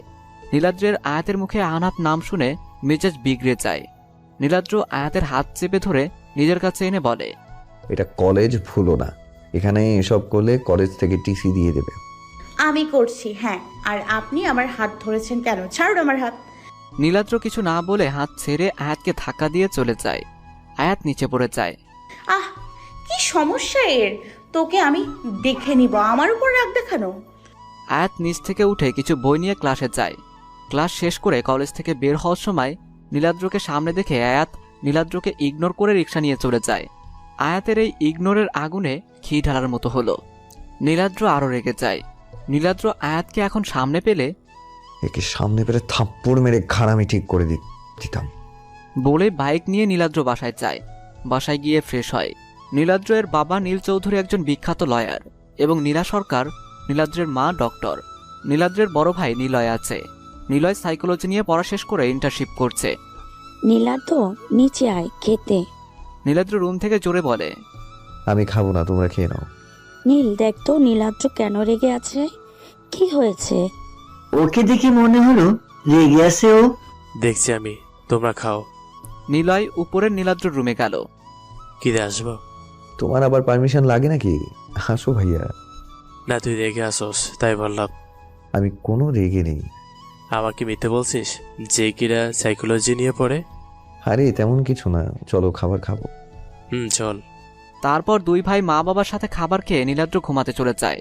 আয়াত বাসায় ফিরে খাবার খেয়ে ওরা সব ফ্রেন্ডরা মিলে মুভি দেখতে যায়। মুভি দেখে আড্ডা দিয়ে বাসায় সন্ধ্যায় নাস্তা করে রুবিনা বেগমের সাথে কিছুক্ষণ কথা বলে রুমে পড়তে বসে। তখনই ওই আননোন নাম্বার থেকে কল। প্রথমে না ধরলে বারবার কল দেওয়ার পর আয়াত রিসিভ করে। আসসালামু আলাইকুম জিকে। আমি আনহাফ। স্যার, আপনি আমার নাম্বার পেলেন কি করে? কলেজ ফাইল থেকে। ও স্যার, কোনো কাজ ছিল নাকি? তুমি কি চিত্রগুলো এঁকেছো? না, আঁকবো। ও ওকে, কাল নিয়ে এসো। ওকে, আসসালামু আলাইকুম। বলে আয়াত কল রেখে দিয়ে চিত্র আঁকতে থাকে। তখনই আবার কাব্য চৌধুরী আইডি থেকে মেসেজ। আমি তোর চোখের দিকে তাকিয়ে তোকে বলতে চাই কতটা ভালোবাসি। তোকে অন্য কারোর সাথে দেখলে আমার নিঃশ্বাস বন্ধ হয়ে আসে। আয়াত মেসেজটা দেখে কিছুক্ষণের জন্য স্তব্ধ হয়ে বসে থাকে। কি রে, তুই পড়া বাদ দিয়া বসে আছোস কেন? হ্যাঁ, কে ও আম্মু? তুমি কখন আসছো? তুই যখন ধ্যানে মগ্ন ছিলিস তখন তা কি নিয়ে তোর ধ্যান? কি বলো তুমি? হ্যাঁ, কেন আসছো? শোন, এইসব ধ্যান বাদ দিয়া মনোযোগ দিয়ে পড় আর খাবার খাবি। আয়াত ও রুবিনা বেগমের সাথে নিচে যায়। এ মামুনি, তোর কি মন খারাপ? না বাবা। আয়াত খেয়ে রুমে গিয়ে চিত্রগুলো সব কমপ্লিট করে শুভকে কল দিল। শুভ, তোর কাছে কি জল রং আছে? না, কেন? ওই চিত্রগুলো রং করতে হবে। তুই কই আসোস? এত আওয়াজ কেন? বাজারে আমি তোর সাথে পরে কথা বলবো। তুই বাজারে কেন এখন বল? নীলাদ্র ভাইকে খুঁজছি। কি, কেন? আসলে অভি ভাইয়া কাল সকাল 9টায় কল দিয়েছিল। ফ্ল্যাশব্যাক। হ্যাঁ অভি ভাইয়া বলুন। তুমি এখন কই আছো? আমি তো বাসায়। কেন ভাইয়া? তুমি আর শুভ আসতে পারবা এখন? একটু হেল্প করো। আসতে পারবো। আমরা? কি হয়েছে? নীলাদ্রকে পাওয়া যাচ্ছে না। মানে? বর্তমান। আসলে নীলাদ্রকে কলেজে থেকে রেগেছিল, কেন জানি না। আমরা জিজ্ঞেস করেছি বলে নাই, পরে বাসায় গিয়েও রেগেছিল। পরে খাবার খেয়ে রুমে ঘুমায়, বিকেলে বের হয়। বাসায় বলেছে আমাদের সাথে আড্ডা দিবে, কিন্তু ও আসে নাই। আমরাও কল দিছি, বন্ধ মোবাইল। নীলা ভাই আমার একটু আগে কল দিয়ে বলেছে নীলাদ্র ভাই কই, বাসায় আসতে বলো। ও, হয়তো কোনো কাজে আছে, আসবে তাড়াতাড়ি। না, ও 4টায় বের হয়েছে, এখন 9টা। এর উপরে বাজে 5 ঘন্টা, ওর কোনো খবর নাই। কোনো কাজ থাকলে বলতো, আর মোবাইলও বন্ধ। কিছু তো হইতেছে। তোমরা আসো, আমরা খুঁজি আঙ্কেল। পুলিশে কমপ্লেন করেছে, আমরাও খুঁজবো। আচ্ছা আসছি। এখন 11টা বাজে, এখনো পাস নাই? না। কি বলস? কই আছিস? আমি আসতেছি। তুই এসে কি করবি? দেখিস কি করি। আমি আর তিথি আসছি। আয়াত কল রেখে ওর মা বাবার রুমে যায়। বাবা আসবো? এই তুই বোরকা পরে কেন? আব্বু আমি একটু বাইরে যাব। কেন? আসলে আম্মু একজনকে খুঁজে পাওয়া যাচ্ছে না, আমি আসাদ আঙ্কেলের মাধ্যমে সাহায্য করব। তাহলে কল করে তোর আব্বু বলে দিবে তুই যাবি কেন, আর কাকে খুঁজে পাওয়া যাচ্ছে না। আম্মু আমাদের সিনিয়র ভাই আর শুভ ও রকি আছে, তিথিও যাবে, প্লিজ যাই। কি তুই কোনো ছেলেকে খুঁজতে যাবি? না, ঘরে বস। আম্মু প্লিজ। আব্বু করে লাভ নাই, তোর মা যেটা বলছে সেটাই। আব্বু কিছু বলো। যা, তুই আর সাবধানে যা। তুমি ওকে যেতে দিচ্ছ এত রাতে? চুপ করো। ও যাক, শুভকে বল আসতে। ও আসছে। আয়াত চলে যায়। তুমি কেন যেতে বললে? যদি ওর কিছু হয়? কিছু হবে? শুভ ও রকি আসছে, আর তুমি দেখলে না তোমার মেয়ে কেমন ছটফট করছে, কান্না করছে মনে হয়, তাই যেতে দিলাম। কিন্তু তারপরও কিছু হলে? কিছু হবে না, আসাদকে আমি কল দিচ্ছি ওদের সাথে থাকতে। আয়াত গাড়ি নিয়ে তিথির বাসায় গিয়ে শুনতে পায়, মা যেতে দাও। না, আয়াত আসুক। আমি আসছি আন্টি। আয় মা। না আন্টি, যেতে হবে, আমরা আসছি। সাবধানে যা। আয়াত ও তিথি গাড়ি নিয়ে শুভদের ওখানে যায়। এখানে শুভ, রকি, অভি ভাই, নাইম ভাই, শিশির ভাই, মিম আপু, শিমু আপু, আরো কয়েকটা ছেলে আছে। তোমরা কেন আসছো? আপু এই বিপদে আমরা আসবো না। তারপর তোমার মা বাবা আসতে দিছে? জি দিছে। তুমি এসে কি করবে? তোমরা বাসায় যাও। আমি কেন যাব? আর আপনি কে? নিলয় ভাই, নীলাদ্র এর বড় ভাই।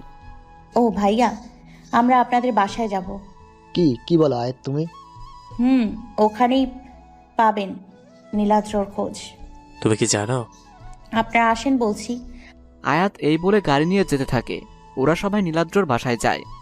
কি রে নীলাদ্র কই? আমার ছেলে কই? ও আসছে? মা আমরা নিলয়কে বলতে না দিয়ে আয়াত বলল, আন্টি নীলাদ্র ভাইকে পাই নাই, কিন্তু আমরা খুঁজে বের করব। আপনি শান্ত হন, আর ওনার রুমটা কোথায় বলেন। নিলয়, এই মেয়ে কে? আর তোরা এখানে কেন? যা আমার ছেলেকে খুঁজে আন। মা দাঁড়াও, আয়াত কি করে দেখি। ও নীলাদ্র এর জুনিয়র আয়াত, ওপরে নীলাদ্রের রুম। ও আচ্ছা। এই মেয়ে কই যাও? তুই এই মেয়ের কথা শুনস? আমার ছেলেকে না খুঁজে? ওপর চলো সবাই, দেখি কি করে। আয়াত রুমে গিয়ে টেবিল থেকে ল্যাপটপ নিয়ে নিলয় ভাইকে বলল, এটার পাসওয়ার্ড জানেন? হ্যাঁ দেও। আয়াত তুই ল্যাপটপ দিয়ে কি করবি? আরে নীলাদ্রের ল্যাপটপ ও মোবাইল কানেক্ট করা, এখান থেকে মোবাইল কত দূরে তা জানতে পারবো। রাইট, আয়াত আমার মনে হয় ও নাই। তুমি কি করে জানো নীলাদ্রের মোবাইল ও ল্যাপটপ কানেক্ট করা? আমার মনে হলো, কারণ বেশিরভাগ মানুষ এই কানেক্ট করে, তাই নিলয় ভাইয়ার লোকেশন কোথায়? 20 কিলোমিটার দূরে। তাহলে চলুন, মিম আপু ও তিথি আন্টির সাথে থাকেন, আমরা যাই। আপুরা থাকুক, আমি যাই। না, তুই যে ভিতর ডিম, তোর দরকার নাই। আয়াত তুমিও থাকো, ওরা যাক। আমি যাই, আমাদের বাসার কাছে জায়গাটা, তাই আমি যাব। চলো আয়াত। ওরা লোকেশন পৌঁছে সবাই ছড়িয়ে পড়ে জায়গাটাতে নীলাদ্রকে খুঁজতে থাকে। আয়াত একটা বাড়িতে ঢুকে একটা লোকের পাশে নীলাদ্রের রক্তাক্ত অবস্থায় দেখে। নীলাদ্র! আয়াতের চিৎকার শুনে সবাই চলে আসে, আর লোকটা দৌড়ে চলে যায়। আয়াত নীলাদ্রের পাশে বসে অভি, শিশির, শুভ, রকি ওরা ওই অচেনা লোকের পিছনে দৌড়ায়। ওরা ওই লোকটাকে ধরতে পারে না। নীলাদ্রের জীবন রিস্ক, তাই ওকে বাসায় নিয়ে যায়। পুলিশ জায়গাটা তদন্ত করে। আমার নীলাদ্রের কি এই অবস্থা করলো? ওকে হসপিটালে না নিয়ে এখানে কেন? যদি আবার অ্যাটাক করে? নীলাদ্রকে রুমে নিয়ে যায়। বাসায় ডক্টর এসে ব্যান্ডেজ করে স্যালাইন লাগিয়ে যায়। মা, তোমার জন্য আমার ছেলেকে পেলাম, না হলে কি হতো? আমি তো উসিলা, আল্লাহ সব করেছে। আচ্ছা আমরা বাসায় যাই। আচ্ছা, সাবধানে যেও তোমরা। সবাই বের হয়ে আসে। আয়াত, রকি, শুভ ও তিথি একসাথে যায়। আয়াত বাসায় যেতে যেতে নীলাদ্রর কথা ভাবতে থাকে। যখন নীলাদ্রকে রক্তাক্ত অবস্থায় দেখে মনে হয়েছিল যেন শ্বাস বন্ধ হয়ে আসে। আয়াত অনুভূতিহীন হয়ে পড়েছিল। ওর প্রচুর কষ্ট হচ্ছে। আয়াত বাসায় গিয়ে অনেক কান্না করে সারা রাত নামাজ পড়ে নীলাদ্রের জন্য সুস্থতা কামনা করে। সকালে আয়াত মোবাইল ধরে দেখে রাতে কাব্য চৌধুরী আইডি থেকে মেসেজ। আমি তোমাকে মগ্ন হতে পাগল, তুমি অন্যতে মগ্ন হতে ব্যস্ত। আরও একটি মেসেজ। তুমি আমার মানে আমার না হলে অন্য কারণ না, হতেও দিব না আমি অন্য কারণ। আপনি কে? হ্যাঁ, আয়াত মনে মনে ভাবে যে নীলাদ্রের কিছু এই লোক করেনি তো। আয়াত কলেজে যায়। ওখান থেকে নীলাদ্রের বাসায় নীলাদ্রকে দেখতে যাবে। নাস্তা শেষ করে কলেজে চলে আসে। করিডোর দিয়ে যাওয়ার সময় আয়াতকে পেছন থেকে আনহাফ ডাকে। আয়াত, কেমন আছো? ভালো স্যার, চিত্রগুলো এঁকেছি। থ্যাঙ্কস। আয়াত ক্লাসে চলে যায়। ক্লাস শেষ করে নীলাদ্রের বাসায় যায়। আন্টি কেমন আছেন? ভালো মা, তোমরা কেমন আছো সবাই? আরে তোমরা আসো। কেমন আছো ভাইয়া? ভালো, চলো নীলাদ্রের রুমে। সবাই নিলয়ের পেছন পেছন নীলাদ্রের রুমে যেতে থাকে। আয়াতের বুক ধুকপুক করছে, যেন এখনই হৃৎপিণ্ড বেরিয়ে আসবে। রুমে গিয়ে নীলাদ্রকে দেখে আয়াতের চোখে পানি চলে আসে। নীলাদ্রের মুখটা শুকিয়ে গেছে। কেমন আছো ভাইয়া? এখন কেমন লাগছে? ভালো। নীলাদ্র আয়াতকে দেখে অবাক হয়, কারণ আয়াতের চোখের নিচে কালো দাগ পড়া মুখটা শুকিয়ে গেছে। সাদা মুখটা কেমন কালো হয়ে গেছে। সারা রাত ঘুমায় নাই বোঝাই যায়। শিশিরের কথায় নীলাদ্রের ধ্যান ভেঙে যায়। তুই ওই জায়গায় কি করে গেলি? আর কে ছিল ওই লোকটা? তুই মুখটা দেখছস? দেখিনি। কেন নিয়ে গিয়েছে বলে নাই। ফ্ল্যাশব্যাক। নীলাদ্র বাসা থেকে বের হওয়ার পর ওর মাথায় পেছন থেকে আঘাত করে। নীলাদ্রের যখন জ্ঞান ফেরে, দেখে ও একটা অন্ধকার রুমে। ওকে কেউ মেরে চেয়ারের সাথে হাত পা বাঁধা। আমাকে কেন তুলে এনেছিস? কে তুই? সাহস থাকলে আমার সামনে আয়। তখনই রুমে একটা কোট পরা লোক কালো সানগ্লাস ও মাস্ক পরে নীলাদ্রের সামনে আসে। সাহসের কি দেখছস তুই? হ্যাঁ, সাহস না থাকলে কি তোকে এখানে নিয়ে আসি? যে পিছে থেকে আঘাত করে তার আবার সাহস? নীলাদ্রকে হকি স্টিক দিয়ে মেরে পা দিয়ে লাথি মারে। নীলাদ্র নিচে পড়ে যায়। তোকে আমার সাহস নিয়ে ভাবতে হবে না। তুই সাহস হয় কি করে আমার জিনিসের নজর দাস? তুই যে বেঁচে আছোস এটাই তো তোর ভাগ্য। বলেই নীলাদ্রকে মারতে থাকে উড়াধুরা। নীলাদ্রের নাক মুখ দিয়ে রক্ত বের হয়ে যায়। লোকটা নীলাদ্রকে মারতে মারতে অজ্ঞান করে ফেলে। নীলাদ্রের মুখে পানি ঢেলে দিতেই নীলাদ্রের জ্ঞান ফেরে। সাহস থাকলে তুই আমার হাত পা খুলে দে। তাই বুঝি? এই কে আছোস? ওর হাত পা খোল। নীলাদ্রের হাত খুলে দিলে নীলাদ্র ওই লোকটাকে ঘুষি মেরে নিচে ফেলে দেয়। লোকটার মুখ দেখতে চায়, তার আগেই নীলাদ্রকে ধাক্কা দিয়ে উঠে নীলাদ্রকে ঘুষি মারে। নীলাদ্র মারতে যাবে, তখনই ওই লোকটা নীলাদ্রকে হকি স্টিক দিয়ে মারে। নীলাদ্র জ্ঞান হারিয়ে ফেলে। বর্তমান। আমার এরপর আর কিচ্ছু মনে নেই। তবে কি এটা সিয়ামের কাজ? না, সিয়াম হলে আমি ওকে চিনতাম। এটা অন্য কেউ, এটা অন্য কাহিনী। তুই এত শিওর কিভাবে? ওই লোকের চোখে আমি একরাশ রাগ দেখেছি, যেন আমি তার কলিজা নিয়েছি। বারবার এক কথা বলছিল যে আমার কলিজায় হাত দিলি কি করে। ও, তোর কাউকে সন্দেহ হয়? আছে, শিওর হতে হবে। কে বল, আমরা খোঁজ নেই। না, আমি দেখছি। সে এত কাঁচা খেলোয়াড় না, আমি দেখে নেব। এই বিষয় নিয়ে আর কোনো কথা হবে না। এইসব বাদ দিয়ে লাঞ্চ করতে যাও। না আন্টি, বাসায় যেতে হবে। তোমার জন্য আমি আমার ছেলেকে পাইছি, তাই খেয়ে যেতে হবে ব্যাস। সবাই নিচে গিয়ে লাঞ্চ করে বাসায় চলে আসে। আয়াতের মনে হচ্ছে ওই কাব্য চৌধুরী লোকটা ওই কিছু করেছে। মেসেজগুলো থেকে তো এটাই বোঝা যায়। আয়াত ভাবে কাল কলেজ থেকে ফেরার সময় নীলাদ্রের বাসায় গিয়ে নীলাদ্রকে বলবে এই মেসেজের কথা। যদি এই লোক হয়ে থাকে। সকালে আয়াত কলেজে গিয়ে অবাক। ও রাগ হয় প্রচণ্ড, কারণ নীলাদ্র কলেজে আসছে, হেসে কথা বলছে। প্রথমে খুশি হলেও নীলাদ্র যেই মানুষটার সাথে কথা বলছে তাকে দেখে প্রচুর রাগ হয়। নীলাদ্রের থেকে চোখ সরিয়ে ক্লাসে চলে যায়। আনহাফ এসে ক্লাস শুরু করে। আয়াতের আনহাফকে দেখে কেমন ভিন্ন মনে হচ্ছে, কারণ আনহাফ আয়াতের দিকে কেমন করে তাকিয়ে পড়াচ্ছে। চোখ সরানোর নাম নেই। আনহাফের ক্লাস শেষ হওয়ায় আয়াত স্বস্তির নিঃশ্বাস নেয়, কিন্তু আর হলো না। আনহাফ আবার ক্লাসে ঢুকে আয়াতকে তার কেবিনে আসতে বলে। আয়াতের রাগ উঠে যায়, তারপরও স্যার বলে কিছু বলে নাই, চুপচাপ আনহাফের ক্যাবিনে যায়। আয়াত আনহাফকে মনে মনে বকা দিতে দিতে আনহাফের ক্যাবিনে ঢুকলো। স্যার আমাকে কেন ডেকেছেন? বসো, তুমি বলছি। জি। আয়াত চেয়ার টেনে বসলো। আনহাফ চেয়ার থেকে উঠে আয়াতের পাশের চেয়ারে বসে আয়াতের দিকে তাকালো। আয়াত আনহাফের কর্মকাণ্ডে অবাক। এ যেন অন্য আনহাফকে দেখছে। আয়াত বোঝার চেষ্টা করছে আনহাব কি করতে চাইছে, বাট বুঝতে পারছে না। আয়াত, আমি তোমাকে বলবো তা, কিন্তু তুমি খারাপ মনে করো না। আসলে এখানে আমার কোনো কিছু করার নেই। সমস্যা নেই স্যার, আপনি বলেন, আমি কিছু মনে করব না। আনহাব চেয়ার থেকে উঠে বাড়িতে বসে হাতে ফুল নিয়ে, তুমি সেই যাকে দেখলে আমার মুখে হাসি চলে আসে, তুমি সেই যাকে আমি মনের গভীরে এঁকেছি। তুমি কি হবে আমার মনের রাজ্যের রানী? তুমি কি হবে জান্নাতের সঙ্গী? ভালোবাসবে আমায়? আয়াত আনহাফের কথা শুনে আসমান থেকে পড়ল মনে হয়। আয়াত ভাবতে পারেনি যে এমন কিছু হবে ওর সাথে, বুঝতেও পারছে না যে কবে হলো আনহাফের মনে সব। আনহাফের কথায় আয়াতের হুঁশ ফিরল। বলো না ভালোবাসো আমায়, বলো না তুমি শুধু আমার। আমতা আমতা করে বলল, স্যার আপনি উঠে বসুন। না, আগে বলো ভালোবাসো আমায়। আমি আপনাকে ভালোবাসি না। কি? কেন? আমার কোন দিক দিয়ে খারাপ? ভালোবাসা মন থেকে আসে, যা আমার আপনার প্রতি আসে না। কার জন্য আসে তোমার? হ্যাঁ, যে আমাকে পাওয়ার জন্য সব মেয়ে পাগল, সেই আমাকে তোমার ভালো লাগে না? আমার কি নেই? টাকা পয়সা, সৌন্দর্য, এক মন, ভালোবাসা সব আছে আমার। আয়াত চেয়ার থেকে উঠে, আপনার জন্য সব মেয়ে পাগল, আমাদের কলেজের মেয়েরাও পাগল, কিন্তু আমি না। ভালোবাসা সৌন্দর্য বা টাকা পয়সা দিয়ে হয় না, মন থেকে আসে, সেটা আমার আপনার প্রতি আসে না।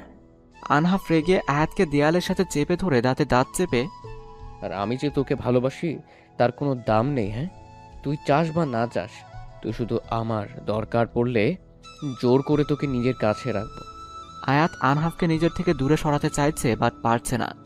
আয়াত আনহাফকে ধাক্কা দিতে দিতে বলল, জোর করে ভালোবাসা হয় না, দেহ আটকানো যায় কিন্তু মন যায় না। আর আপনি নিজেও আমাকে জোর করে রেখে সুখী হবেন না, ছাড়ুন আমায়। আনহাফ আয়াতকে আরো জোরে চেপে ধরে হাসতে হাসতে বলে, তোমায় আমার কথা ভাবতে হবে না, আর তোমার আমার জন্য আমার একার ভালোবাসাই যথেষ্ট। তোমার আমাকে ভালোবাসতে হবে না, তুমি আমার শুধু, তা তুমি চাও বা না চাও। যাও ক্লাসে। বলেই আয়াতকে ধাক্কা দেয়। আয়াত আনহাফের কাছ থেকে ছাড়া পেয়ে দৌড়ে আনহাফের রুম থেকে বেরিয়ে যায়। নিচে যাওয়ার সময় আয়াত নীলাদ্রের সাথে ধাক্কা খায়। নীলাদ্র ক্লাসে যাওয়ার সময় আয়াতকে কান্না করতে করতে দৌড়ে যেতে দেখে। কি হয়েছে তোমার? হ্যাঁ, কাঁদছো কেন? বলেই আয়াতকে একটা খালি রুমে নিয়ে বেঞ্চে বসিয়ে নীলাদ্র আয়াতের সামনে হাঁটু ভেঙে বসে। কি হয়েছে তোমার? বলো, তুমি কাঁদছো কেন? কিছু না, আমি ক্লাসে যাব। আয়াত, কি হয়েছে? না বললে যেতে দিব না। আয়াত কথা বলে কান্না করতে থাকে। আহনাফ স্যার কি কিছু বলেছে? কি হলো বলো। আপনি কি করে জানেন? কি বলেছে সেটা বলো। আসলে স্যার আমায় পছন্দ করেন। আয়াত যা যা হয়েছে সব নীলাদ্রকে বলে। নীলাদ্র এসব শোনার পর চোখ লাল হয়ে যায়, প্রচুর রেগে যায়। নীলাদ্র উঠে রুম থেকে যাবে। আপনি কোথায় যান? আহনাফকে বলতে যে মেয়েদের সাথে কি ব্যবহার করতে হয়। আয়াত নীলাদ্রর সামনে দাঁড়িয়ে বলে, প্লিজ না, কিছু বলবেন না, আমি বিষয়টা না বাড়াতে চাই না। আহনাফ এত কিছু করার পরও চুপ থাকবে, যদি ও যা বলেছে তা করে। এখন না, আবার করলে বলবো, আর কিছু করতে পারবে না। নীলাদ্র আর কিছু না বলে আয়াতকে টিস্যু দিয়ে বলে, চোখ মুছে ক্লাসে যাও। আয়াত ক্লাসে চলে যায়। নীলাদ্র তো নিজের রাগ কন্ট্রোল করতে পারছে না, তাই লাইব্রেরি রুমে চলে যায়। আয়াত ক্লাস শেষ করে বাসায় চলে যায়। খাবার খেয়ে ঘুমিয়ে পড়ে। কলের রিংটোনে আয়াতের ঘুম ভেঙে গেল। আয়াত মোবাইল হাতে নিয়ে দেখল আননোন নাম্বার, তাই কল ধরল না, বাট বারবার কল আসায় কল রিসিভ করে। আসসালামু আলাইকুম। জি, কে? ওয়ালাইকুম আসসালাম ম্যাডাম। কে করো জান? স্যার আপনি? স্যার না, বলো জান। সরি, আপনি কেন কল করছেন? আমি না করলে কে করবে জান?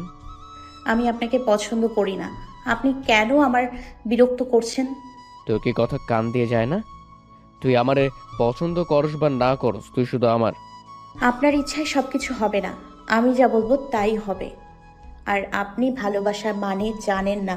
ভালোবাসা হলো দুজন দুজনের জন্য ফিলিংস থাকা, যেটা আমার আপনার জন্য নেই। তোর ইচ্ছের কথা কে জানতে চায়? তুই চাস বা না চাস, তুই শুধু আমার, এটা তুই তোর মাথায় ঢুকিয়ে নে। জোর করে সবকিছু পাওয়া যায় না। বলে আয়াত কল কেটে দেয়। আয়াত ভাবছে কি হচ্ছে ওর জীবনে। আনহাব বারবার কল করছে, তাই মোবাইল বন্ধ করে নিচে যায়। রুবিনা বেগমের সাথে আড্ডা দিয়ে নাস্তা করে। সন্ধ্যায় রুমে গিয়ে আয়াত পড়তে বসে। পড়া শেষ করে মোবাইল অন করতেই দেখে 20-30টার মতো কল আনহাব করেছে। আবার কল আসায় আয়াত বিরক্ত হয়ে কল রিসিভ করে। কি সমস্যা আপনার? বারবার কেন কল দিয়ে বিরক্ত করছেন? হ্যাঁ, এমন করলে আমি বাধ্য হব আইনগত ব্যবস্থা নিতে। আমি আবার কোন সময়ে বিরক্ত করলাম? সরি, আপনি কে? আমি নীলাদ্র। তোমাকে কি আহনাফ কল দিয়ে বিরক্ত করছে? সরি, আপনি কেন কল করছেন? তুমি আগে বলো, আহনাফ কি কল দিয়েছে? আপনি জেনে কি করবেন? তাছাড়া আমি কেন আপনাকে বলবো? বলতে বলেছি, বলো। আয়াত সবকিছু নীলাদ্রকে বলে। নীলাদ্র তো শুনে ওর মাথায় রক্ত চেপে যায়। এখন যদি ও আনহাবকে পায় তাহলে ওকে মেরে ফেলবে।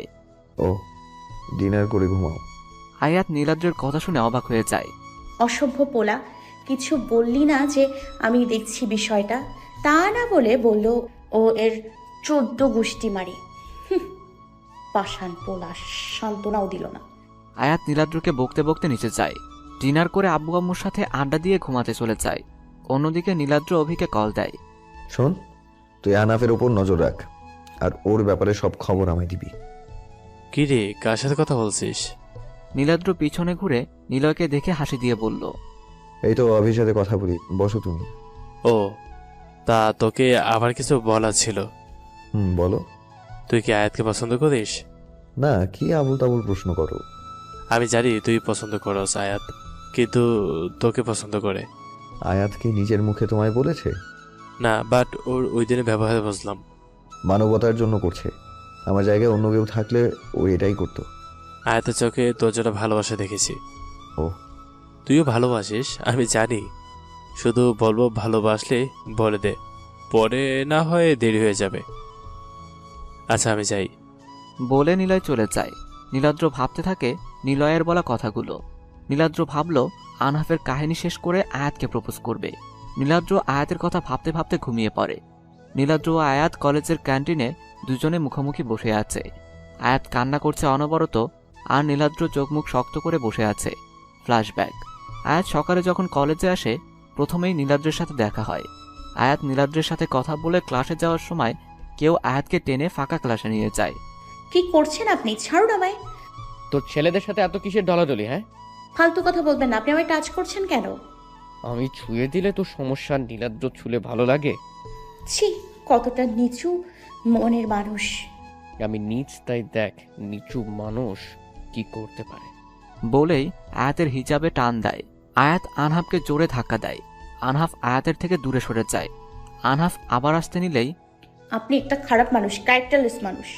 তো সাহস হয় কি করে আমাকে থাপ্পড় মারুস? বলেই আনহাফ আয়াতকে দুটো থাপ্পড় মেরে ধাক্কা দিয়ে নিচে ফেলে দেয়। যাওয়ার সময় বলে, তুই এর জন্য ভয়ানক শাস্তি পাবি। বলেই হনহন করে চলে যায়। আয়াতের মাথা কেটে যাওয়ায় ও ওখানেই বসে কান্না করতে থাকে। নীলাদ্র আয়াতের ক্লাসে যাওয়ার সময় কান্নার শব্দ পেয়ে রুমে ঢুকে দেখে আয়াতের মাথা থেকে রক্ত পড়ছে। নীলাদ্র আয়াতের কাছে দৌড়ে গিয়ে বসে ভালো মতো খেয়াল করে দেখে আয়াতের 2 গালে হাতের ছাপ বসানো। এসব দেখে ওর চোখ লাল হয়ে যায়। তারপর ও আয়াতকে ধরে ক্যান্টিনে নিয়ে যায়। ওর মাথা ব্যান্ডেজ করে গালে বরফ দিতে থাকে যাতে ছাপ না থাকে। কিরে আয়াত, তোর কি হয়েছে? কি রে, তোকে কে মেরেছে? ভাইয়া, কি হয়েছে বলুন। ওরা 3 জন আয়াতকে খুঁজতে খুঁজতে ক্যান্টিনে আসে। এসে আয়াতকে এই অবস্থা দেখে ওরা অবাক হয়। আয়াত নিজেই সব খুলে বলে। 2 দিনে হয়েছে এসব শুনে সবাই রেগে যায়। কি, ওই লোকটার সাহস কি করে হয় তোর সাথে এমন করার? ওই বেটা আমাদের হাতে মরার জন্য এমন করছে। তার সাহস কি করে হয় তোর গায়ে টাচ করার? নীলাদ্র চুপ করে আছে, বাট ওর চোখ মুখ লাল হয়ে আছে। মনে হচ্ছে ভস্ম করে দিবে সবকিছু। নীলাদ্র আয়াতদের ছুটি নিয়ে বাসায় পাঠায়। বাসায় গিয়ে কল দিও, তোমরা ওকে বাসায় দিয়ে এসো। ওকে। শুভরা আয়াতকে বাসায় দিয়ে চলে যায়। বাসার কলিং বেল চাপতেই রুবিনা বেগম এসে দরজা খুলল। কি রে, তুই আজকে এত তাড়াতাড়ি কেন? আয়াত বাসায় ঢুকতে ঢুকতে বলল, আমাদের ক্লাস শেষ তাই। রুবিনা বেগম আয়াতের সামনে দাঁড়িয়ে আয়াতের কপালে হাত দিয়ে বলল, কি রে, তোর কপালে কাটলো কিভাবে? আয়াত আমতা আমতা করে বলল, পড়ে গিয়ে কেটে গেছে। তুই কি ছোট বাচ্চা আছে পড়ে গিয়ে ব্যথা পাইছস? আজব, ছোট বাচ্চা ছাড়া কি কেউ পড়ে না নাকি? রাস্তায় লাফালাফি করলে তো পড়বি। এই দেখে শুনে চলবি না, আবার আমার সাথে চ্যাটাং চ্যাটাং কথা বলস। যা গিয়ে ফ্রেশ হয়ে আয়। উফ মা, চিল্লায়ও না তো, যাচ্ছি। আয়াত রুমে এসে ফ্রেশ হয়ে খাবার খেয়ে রুবিনা বেগমের সাথে ঘুমিয়ে পড়ে। অন্যদিকে নীলাদ্র আয়াতকে বাসায় পাঠিয়ে আনহাফের ক্যাবিনে গেল। কি সমস্যা আপনার? হ্যাঁ, আয়াত তো বলেছে আপনাকে, তবে কেন বিরক্ত করছেন? Just shut up. টিচারের সাথে কিভাবে কথা বলতে হয় জানো না? Get out. Oh really? একজন টিচার হয়ে ছাত্রীকে কিভাবে বিরক্ত করেন? আমি কি করব না করব তোকে বলবো? আমাকে না, বাট এই কলেজের ভিপিকে বলতে বাধ্য। বলে আনহাফের থেকে কলার ছাড়িয়ে নিল। নীলাদ্র আবার বলল, আমি চাইলে কিন্তু কলেজ থেকে বের করে দিতে পারবো, সো বি কেয়ারফুল। আর হ্যাঁ, আয়াত থেকে দূরে থাকবেন, না হলে ভালো হবে না। বলেই নীলাদ্র চলে যেতে নিতেই আনহাফ বলল, তুই আমাকে কি করবি? হ্যাঁ, যে কিনা কয়েকদিন আগে মার খেয়েছে, আয়াতে বাঁচিয়েছে, সেই তুই আমাকে মারবি? আমাকে আঘাত সহজ, বাট আয়াতকে আঘাত করে মারা যাবে। বলে নীলাদ্র ক্যাবিন থেকে বের হয়ে গেল। নীলাদ্র চলে যেতেই আনহাফ রুমের সবকিছু ভাঙচুর করতে করতে, তুই মরবি, তোকে ওই দিন মেরে ফেলা উচিত। তুই আমার জিনিসে হাত দিছস, তুই বাঁচবি না। আমার চাই মানে চাই, দরকার হলে ছিনিয়ে নিজের করে দেব, আর আমার না হলে কারোর হতে দেব না। সন্ধ্যায় আয়াত, রুবিনা বেগম ও আকরাম সাহেব আড্ডা দিচ্ছে। তখন কলিং বেল বেজে ওঠে। রুবিনা বেগম গিয়ে দরজা খুলতেই আনহাফ ও তার বাবা মা রুমে ঢুকে মুক্তাদির সাহেব আকরাম সাহেবকে বলল, কেমন আছেন আকরাম সাহেব? আরে আপনি বসেন, আমি ভালো আছি। আপনি? ভালোই আছি। এটা কি আপনার ছেলে আনহাব? হ্যাঁ, তা আপনার কাছে আমার কিছু চাওয়ার আছে। কি চাইবেন আপনি বলেন। এদিকে আয়াত আনহাবকে তাদের বাসায় ঢুকতে দেখে অবাক হয়ে গেল। আয়াত বুঝে গেছে আনহাবকে তার পরিবার নিয়ে আসছে। রুবিনা বেগম সবার জন্য নাস্তা নিয়ে আসেন। আয়াত এখানেই বসে আছে। আসলে আমি আয়াত মাকে চাই। আনহাব আমার কলেজের প্রফেসর, পড়া শেষ, এবার তো বিয়ে করাবো। ওর আমাদের আয়াত মাকে পছন্দ। ও এই কথা, কিন্তু এখন তো ওকে বিয়ে দিব না। আক্ট করে রাখেন। আপনি রাজি তো আকরাম সাহেব? আমি তো রাজি হলে হবে না, আমার মেয়েরও রাজি হতে হবে। আঙ্কেল, আপনার অমত না হলে আয়াতেরও অমত হবে না। আয়াত সোফা থেকে দাঁড়িয়ে চিৎকার করে বলল, না, আমি রাজি না, আমার আপনাকে পছন্দ না। মা, তোমাকে এখন না, পরে বিয়ে দিক, থাকুক, আংটি পরিয়ে যাব আমরা।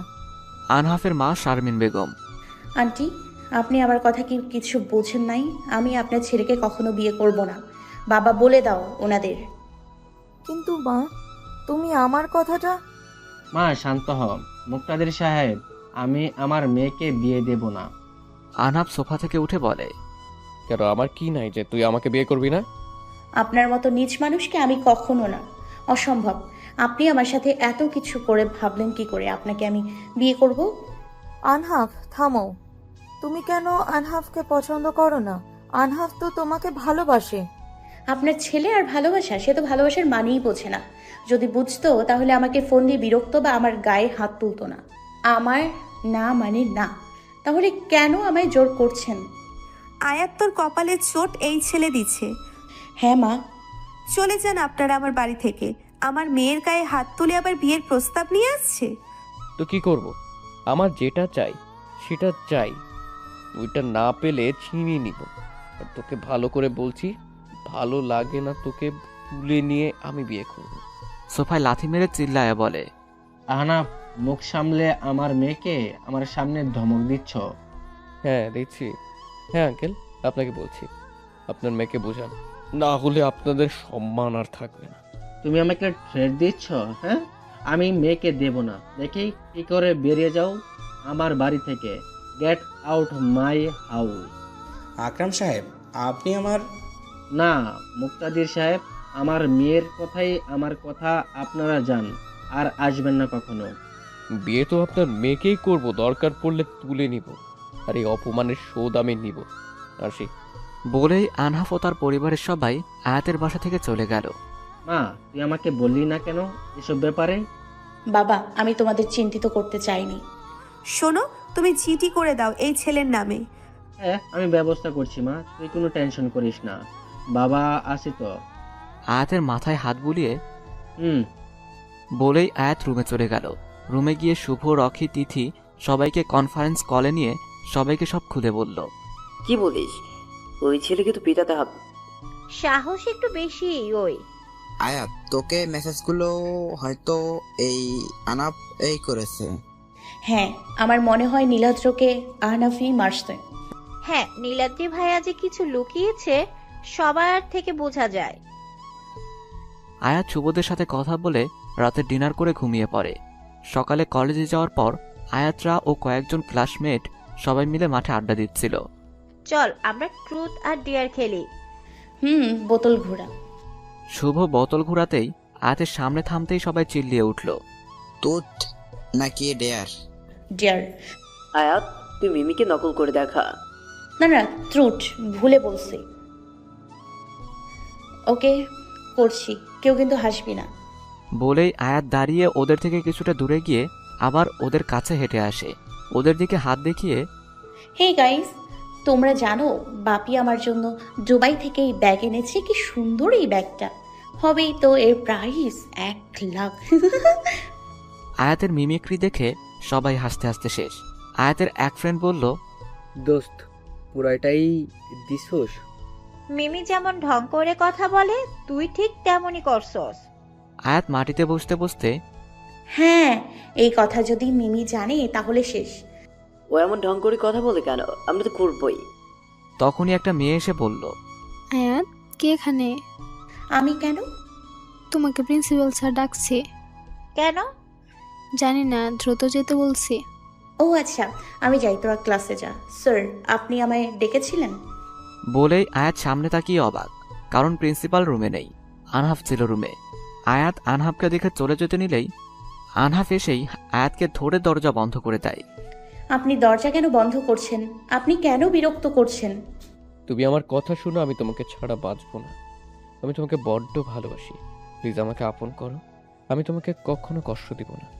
আয়াতকে বুকে জড়িয়ে ধরে বলে, আয়াত আনহাফকে ধাক্কা মেরে নিজের থেকে সরিয়ে থাপ্পড় মারে। আপনার সাহস কি করে হয় আমাকে জড়িয়ে ধরার? হ্যাঁ, আমি কতবার বললাম আমি আপনাকে ভালোবাসি না। আপনি ভালোবাসলে কি হবে?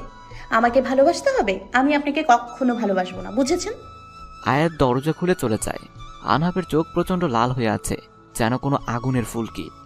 তুই শুধু আমার, তোকে ভালো করে বলছি, ভালো লাগে নাই, এবার আমার খারাপ রূপটা দেখবি। দেখ তো এবার আমি কি করি। তুমি এখানে কেন? আয়াত ক্লাসে যাওয়ার সময় কথাটা পেছন থেকে নীলাদ্র বলল। আয়াত পেছনে তাকিয়ে, আমার একটু কাজ ছিল। ও, ঘোরাঘুরি না করে ক্লাসে যাও। কেন, আপনার কি? শারাপ, বেশি কথা না বলে যাও। আয়াত ভেঙচি কেটে চলে আসলো। এই নীলাদ্রকে দেখলে আয়াতের যতই মন খারাপ হোক না কেন, কেন যেন হাসি চলে আসে। কেমন এক অদ্ভুত ফিলিংস ও লজ্জা করে, আবার ভালো লাগে। আয়াত বুঝতে পারে না এটা কেমন ফিলিংস।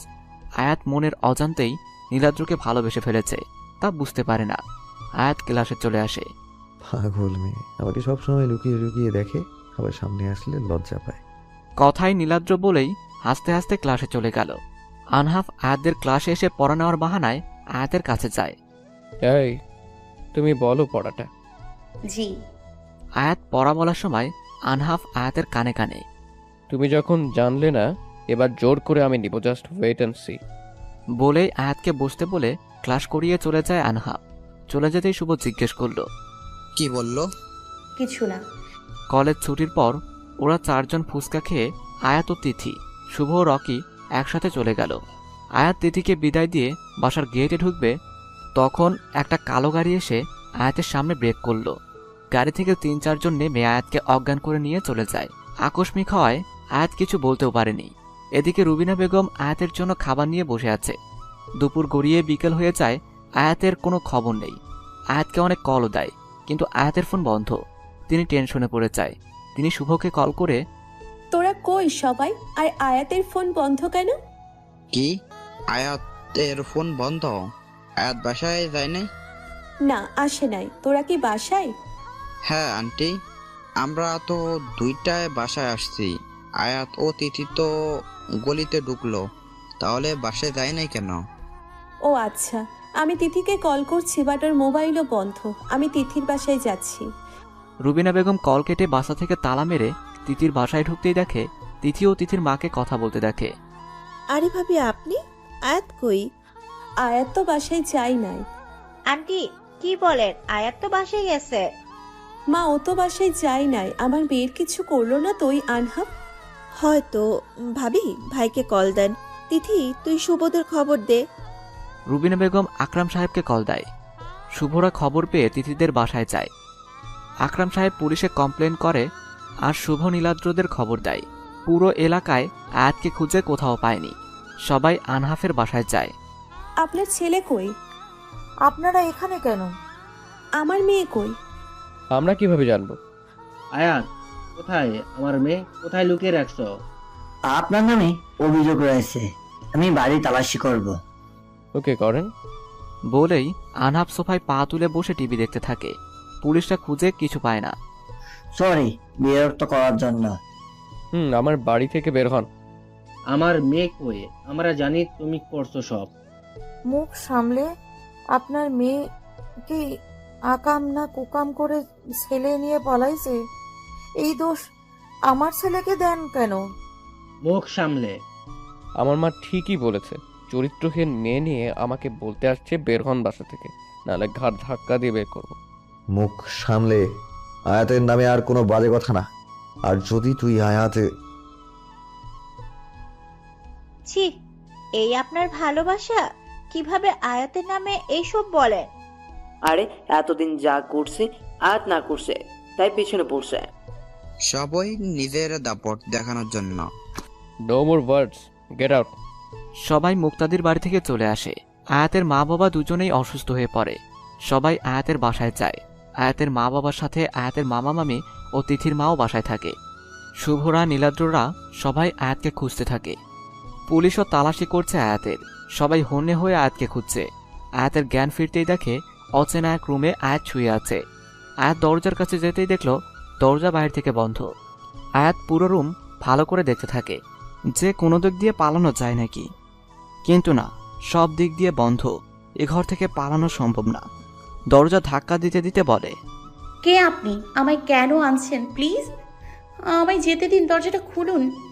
তখনই দরজা খুলে রুমে আনহাফ প্রবেশ করে। কি ডার্লিং, এভাবে চিল্লাচ্ছে কেন? Relax baby. আয়াত রেগে আনহাফকে কষিয়ে একটা থাপ্পড় মেরে বলল, হাউ ডিয়ার ইউ! কোন সাহসে আমাকে তুলে আনলেন? আনহাফ আয়াতকে দেয়ালে চেপে ধরে বলল, বলছিলাম আমি তোকে আমার যেটা চাই মানে চাই, জোর করে আমি তা করে ছাড়বো। এখানে তোকে বিয়ে করতে আনছি, বুঝছস? আমি মরে গেলেও তোর মতো ছেলেকে বিয়ে করব না। তুই বিয়ে না করলে জোর করে করব। বলেই আনহাফ আয়াতকে ধাক্কা দিয়ে বিছানায় ফেলে দরজা আটকে চলে যায়। আয়াত রুমে চুপচাপ বসে কিছু ভাবতে থাকে। তখনই কতগুলো মেয়ে রুমে ঢুকলো। আয়াত দেখে বুঝতে পারে যে আয়াতকে সাজাতে এসেছে। আয়াত চুপ করে বিয়ের সাজে সেজে নেয়। আয়াতকে দেখতে পুরোই অপসরা লাগছে। মেয়েগুলো নিচে যেতেই আনহাফ রুমে ঢোকে। কি ব্যাপার, এত খুশি কেন? তখন তো বিয়ে করতে চাইছিলে না? আমার বিয়ে নিয়ে অনেক স্বপ্ন, তাই আজকের দিনে মন খারাপ করতে চাই না। এখন তো বুঝলে, আগে যদি মানতে তাহলে পরিবার বাদে বিয়েটা হতো না। তখন তো বুঝি নাই। যান, আপনি গিয়ে রেডি হন আর আমার রুমে খাবার দিতে বললেন। ওকে। আনহাফ মুস্কি হেসে আয়াতের রুম থেকে চলে যায়। আয়াতের রুমের লক এবার আর লাগায়নি।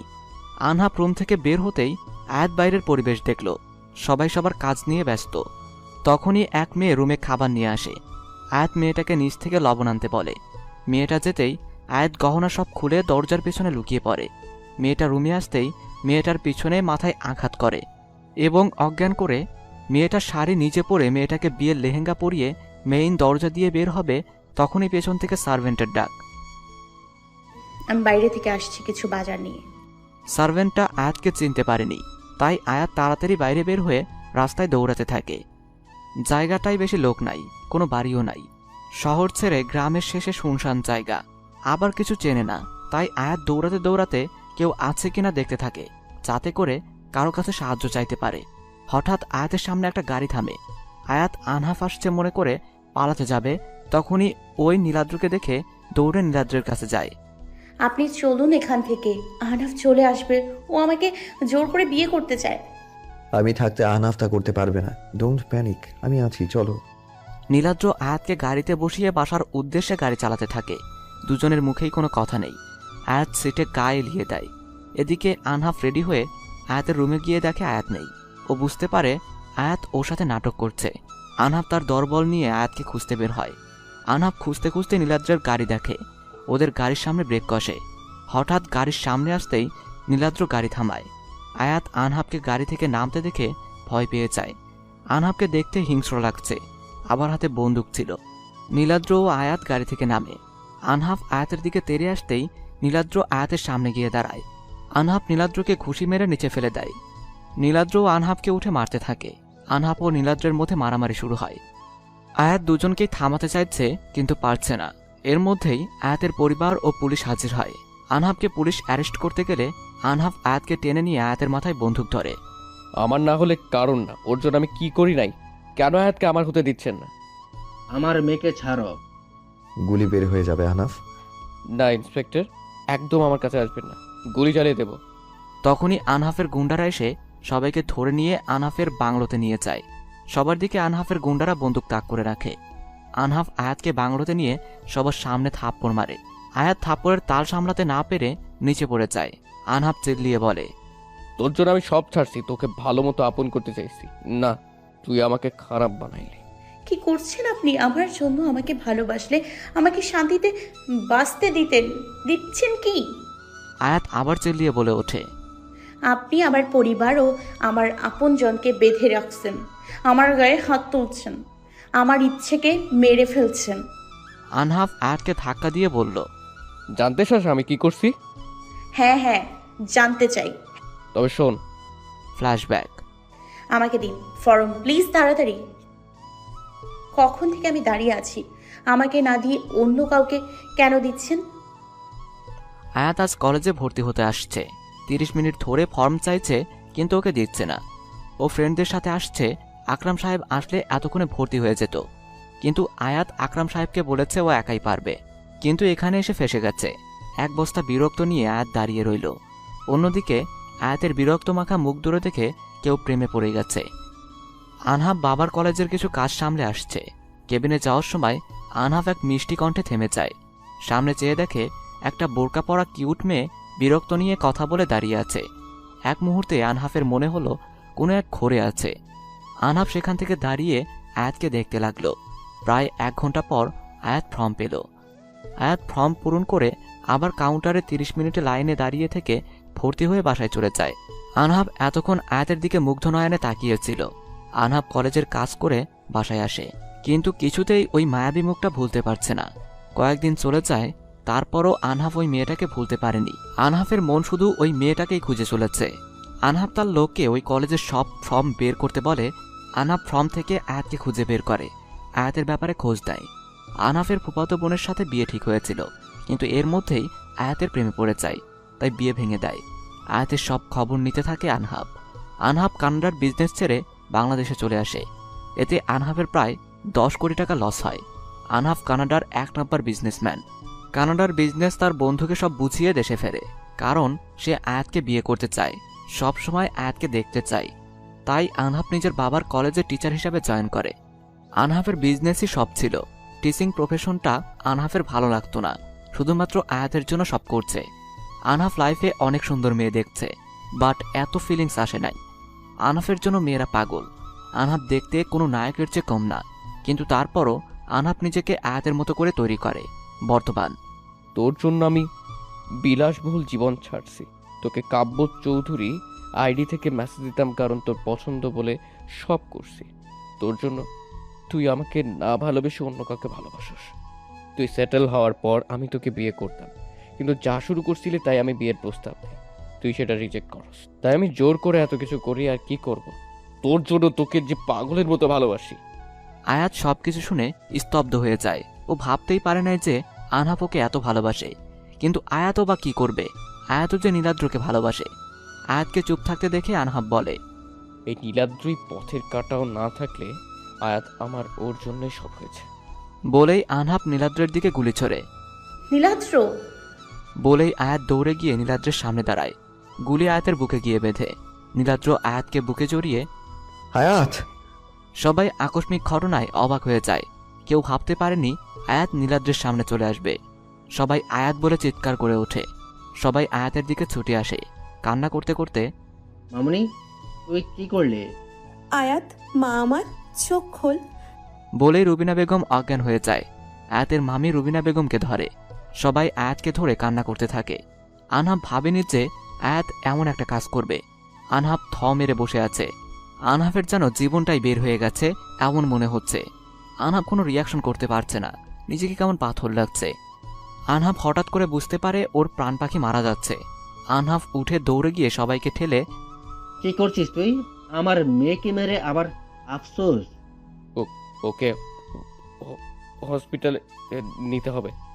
আনহাফকে ধাক্কা দিয়ে, তুই সর, পুলিশ ইন্সপেক্টর ওকে নিয়ে যান। পুলিশ আনহাফকে মেরে রক্তাক্ত করে দেয়। আনহাফ উঠে পুলিশকে মেরে আয়াতকে কোলে নিয়ে দৌড়ে গাড়ি নিয়ে চলে যায়। আনহাফের পিছনে সবাই গাড়ি নিয়ে যেতে থাকে। আনহাফ আয়াতকে কোলে নিয়ে হাসপাতালে ঢুকে চিল্লাতে থাকে, ডক্টর ডক্টর, আমার আয়াতকে বাঁচান ডক্টর। আনহাফের চিল্লানোতে হাসপাতালের সবাই আনহাফ ও আয়াতকে ঘিরে ধরে। কয়েকজন নার্স এসে আয়াতকে নিয়ে ওডিতে ঢোকে আর আনহাফকে টাকা দিতে বলে। আনহাফ দ্রুত টাকা দেয়। ডক্টরকে আনহাফ বলে, যত টাকা লাগবে আমি দেব, শুধুমাত্র আমার আয়াতকে ঠিক করে দাও। যদি আমার আয়াতের কিছু হয় তাহলে তুই বাই হসপিটাল কিছুই থাকবে না, সব শেষ করে দেব। আমি আমার যথেষ্ট চেষ্টা করব। আপনার তো অনেক আঘাত আছে, আপনিও ড্রেসিং করান, না হলে আপনি অসুস্থ হয়ে পড়বেন। আমার যেটা মন চাই হোক, আপনি আমার আয়াতকে দেখুন। সবাই হাসপাতালে আসে। শুভরা আনহাফকে মারতে থাকে। তখনই এক নার্স এসে বলে, আপনারা কি করছেন? যে মানুষটা মেয়েটার জন্য এত কিছু করেছে তাকে মারছেন? এই, ওই তো সব করছে।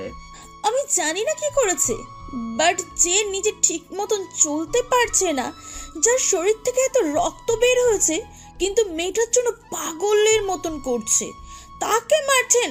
ছাড়ুন, অপারেশন চলছে, আপনারা দয়া করুন। নার্সের শেষ কথা শুনে আনহাফ পাগল হয়ে যায়। নার্সের কাছে গিয়ে, কেন আয়াত ঠিক আছে তো, ওকে ঠিক করে দেন প্লিজ। ঠিক আছে, তারপরেও বললাম আপনি আসুন, আপনাকে ব্যান্ডেজ করে দিই।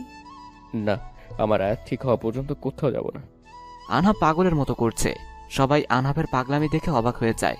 পুলিশ আনহাফকে অ্যারেস্ট করতে এলে আকরাম সাহেব পুলিশকে চলে যেতে বলে, কারণ আনহাফের পাগলামি বলে দিচ্ছে আনহাফ আয়াতের জন্য কত পাগল। সবারই আনহাফের জন্য এখন মায়া হচ্ছে।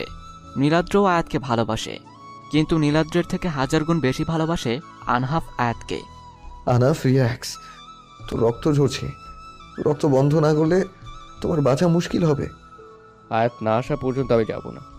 কেউই আনহাফকে বোঝাতে পারছে না। তখন নার্স একজন সাইকিয়াট্রিস্ট ডক্টরকে নিয়ে আসে। রিমঝিম আনহাফকে দেখে দৌড়ে আসে। আহনাফ, কি হয়েছে? আহনাফের সামনে মাটিতে বসে। আনহাফ রিমঝিমকে দেখে ওর হাত ধরে বলে, আমার আয়াতকে বাঁচা, তুই তো অনেক বড় ডাক্তার, বাঁচা রিমঝিম। ওর কিছু হলে আমি মরে যাব। আমি ওকে অবস্থায় দেখতে পারছি না, আমার বড্ড কষ্ট হচ্ছে। কুল, আয়াতের কিচ্ছু হবে না, তুই আমার সাথে আয়। না, আমার আয়াতকে ছেড়ে কোথাও যাব না। রিমঝিমের আনহাফকে এই অবস্থায় দেখতে খুব কষ্ট হচ্ছে, কারণ রিমঝিম আনহাফকে ছোট থেকে ভালোবাসে। দুজন একই সাথে বড় হয়েছে। রিমঝিম কানাডা থেকে ডক্টরি পড়েছে। রিমঝিমই আনহাফের ফুফাতো বোন। ওর সাথে যখন আনহাফের বিয়ে ভেঙে দিয়ে কানাডা থেকে চলে আসে, তখন নিজের ভালোবাসা খুশির জন্য রিমঝিমও দেশে আসে, শুধু আনহাফকে দেখতে পারবে বলে। রিমঝিম আনহাফের খুশির জন্য নিজের ভালোবাসা ত্যাগ করেছে, তাই আনহাফের কাছের হাসপাতালে চাকরি নেয়। কিন্তু আজ আনহাফকে এভাবে দেখে ও নিতে পারছে না। রিমঝিম আনহাফের পাশে বসে থেকে নার্সকে চোখের ইশারায় ব্যান্ডেজ আনতে বলল। আনহাফ রিমঝিমের হাত ধরে বলে, আমার আয়াত কি ঠিক হবে তো? হ্যাঁ, তোমার আয়াতের কিছুই হবে না। জানিস রিমঝিম, আমি না ওকে কষ্ট দেখতে পারি না। ওকে কষ্ট দিলে আমি নিজেকে 1000 গুণ আরো কষ্ট দেই। আমি ভাবিনি আয়াতের গড়িটা লাগবে, ওকে ঠিক করে দে। নার্স এসে ব্যান্ডেজ দিল। রিমঝিম আনহাফকে ব্যান্ডেজ করতে নিলে আনহাফ, ছাড়, আমি করব না। আচ্ছা, তুমি না করে অসুস্থ হয়ে যাও, তাহলে তোমার আয়াতকে কে দেখবে? আমি করে দিই, তোমার আর কোথাও যেতে হবে না।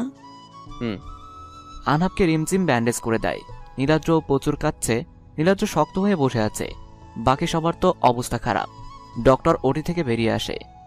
আপনারা আল্লাহ আল্লাহ করেন, 7 ঘন্টার মধ্যে জ্ঞান না ফিরলে পেশেন্টকে বাঁচানো সম্ভব না। আনহাফ ডক্টরকে ধরে মারতে থাকে। নীলাদ্র তো পাগল হয়ে গেছে। আয়াতের মা বাবা অজ্ঞান হয়ে যায়। সবাই কান্না করতে থাকে। রিমঝিম আনহাফকে সামলাচ্ছে। নীলাদ্র হাসপাতালের মসজিদে গিয়ে নামাজ পড়তে থাকে। সবাই আয়াতের জন্য দোয়া করছে আল্লাহর কাছে। আনহাফ পাগলের মতো হাসপাতালে কান্না করছে, ভাঙচুর করছে। রিমঝিমের আনহাফকে সামলাতে কষ্ট হচ্ছে, তাই আনহাফকে ইঞ্জেকশন দিয়ে ঘুম পাড়ায়। পুরো হাসপাতালের মানুষ একজনের জন্য এতজনকে কান্না করতে দেখে অবাক। নীলাদ্র আল্লাহর দরবারে মোনাজাত ধরে, আমার আয়াতকে ঠিক করে দাও প্লিজ, আল্লাহ, দরকার পড়লে আমাকে নিয়ে নাও বলে কান্না করতে থাকে আর নামাজ পড়তে থাকে। আয়াতের অসুস্থতার খবর পেয়ে আবির বাংলাদেশে আসে। মা, আয়াত কোথায়? আবির আয়াত আইসিইউতে 7 ঘন্টার মতো জ্ঞান না ফিরলে? না, আয়াতের কিছু হবে না। আবির দেশে এসে আয়াতের অবস্থা দেখে অনুভূতি শূন্য হয়ে পড়ে। ছোট থেকে আয়াতের গায়ে কখনো হাত তোলেনি, মা বাবাও কখনো মারেনি। সবাই আয়াতকে অনেক আদর করে বড় করেছে। সেই আয়াতের এই অবস্থা দেখে আবিরের কষ্টে বুক ফেটে যাচ্ছে। 6 ঘন্টা কেটে যায়। ডক্টর তো আশায় ছেড়ে দেয়। আনহাফের জ্ঞান ফেরার পর থেকে হাসপাতালে ভাঙচুর করছে আর রিমঝিম আনহাফকে আটকানোর চেষ্টা করছে। নীলাদ্র নামাজ পড়ে আল্লাহর কাছে আয়াতের সুস্থতা কামনা করছে। আয়াতের পরিবার ও বন্ধুবান্ধব সবাই নামাজ পড়ছে। আয়াতের সাথে থাকা নার্স হঠাৎ দেখল আয়াত রেসপন্স করছে। সে ডক্টর নিয়ে আসে আর সবাইকে আয়াতের খবর জানায়। আয়াতের খবর পেয়ে সবাই কেবিনের সামনে ছুটে আসে। একজন একজন করে সবাই দেখা করে আসেন। কে যাবে সবার আগে? আহনাফ বাবা, তুমি যাও। সবাই আকরাম সাহেবের সাথে একমত, কারণ আয়াতের অসুস্থতায় আনহাব বেশি পাগলামি করেছে। তাই সবাই চাইছে আনহাব দেখা করুক। না, আমাকে দেখলে আয়াত রেগে যাবে। আমার জন্য আয়াত আবার অসুস্থ হবে। তাই আমি বাইরে থেকে দেখছি, আপনারা যান। আচ্ছা, কেমন লাগছে মামুনি? ভালো লাগছে এখন। রুবিনা বেগম আয়াতের মাথায় হাত বুলাতে বুলাতে বলল, ভালো। আবির এতক্ষণ কান্না করলেও এখন আয়াতকে দেখে আয়াতকে জড়িয়ে ধরে কান্না করে দেয়। ভাইয়া, তুমি কখন আসছো? কাঁদছো কেন? আমি ঠিক আছি। 5 ঘন্টা হবে আছি। আমি দেশে থাকলে এমন কিছুই হতো না, আমি হতে দিতাম না। আরে না, আমি আমার ভাইকে দেখে সুস্থ হয়েছি। 2 ভাই বোন হেসে ওঠে। দুজন কথার ছুরি খুলে বসে। আবির বের হয়ে আসতেই এক এক করে সবাই দেখা করে বের হয়ে আসে। নীলাদ্র রুমে ঢোকে। কষ্ট হচ্ছে খুব। না। তুমি সামনে আসলে কেন? আমাকে বাঁচাতে এসে আপনাকে মরতে দেই কিভাবে? ও, কিছু কি খেতে মন চাইছে? না।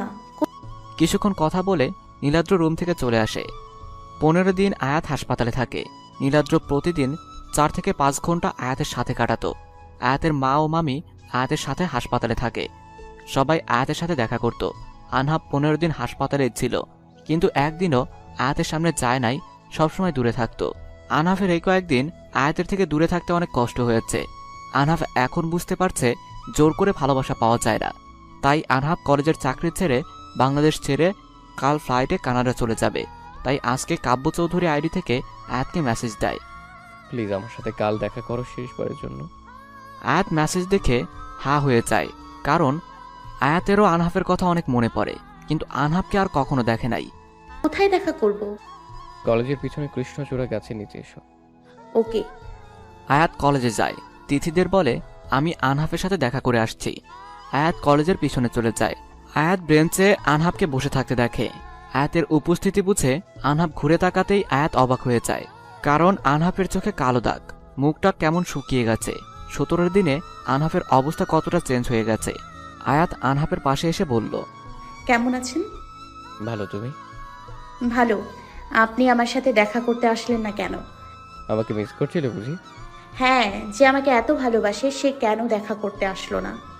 ও, জোর করে ভালোবাসা হয় না, তাই আমি দেশ ছেড়ে চলে যাচ্ছি। আমার জন্য কেন? এখানে থাকলে পাগলামি করব, তাই দূরে যাচ্ছি। ভুলতে পারবেন আমায়? না, তবে পাগলামি কমবে। ও। নীলাদ্রকে বলে দাও ভালোবাসো যে। নীলাদ্র তো আমায় ভালোবাসে না। নীলাদ্র তোমায় প্রচন্ড ভালোবাসে। আপনার মতো বুঝি? না, আমার ভালোবাসা তো একার, কিন্তু তোমরা একে অপরকে ভালোবাসো, তাই আমার ভালোবাসার থেকে তোমাদের ভালোবাসার জোর বেশি।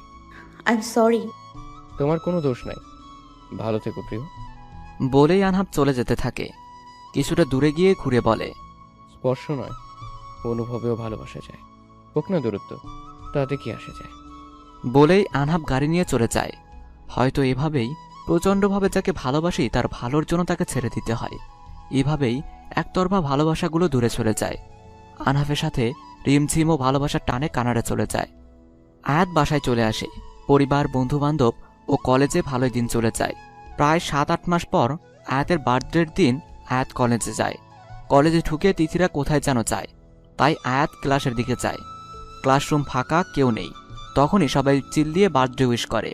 নীলাদ্র আয়াতের সামনে ফুলের তোড়া নিয়ে হাঁটু ভেঙে বসে। আমি তোমার শেষ বিকেলের আলো হতে চাই, আমি তোমার দুঃখের সাথী হতে চাই। May, I love you. Do you love me? সবাই আয়াতকে হ্যাঁ বলতে বলে দেয়। Yes, I love you. বলেই আয়াত নীলাদ্রের থেকে ফুলের তোড়া নিয়ে নেয়। এভাবেই নতুন এক ভালোবাসার অধ্যায় শুরু হয়। এভাবেই কারোর ভালোবাসার প্রাপ্তি ঘটে, আর কেউ দূর থেকে ভালোবেসে যায়।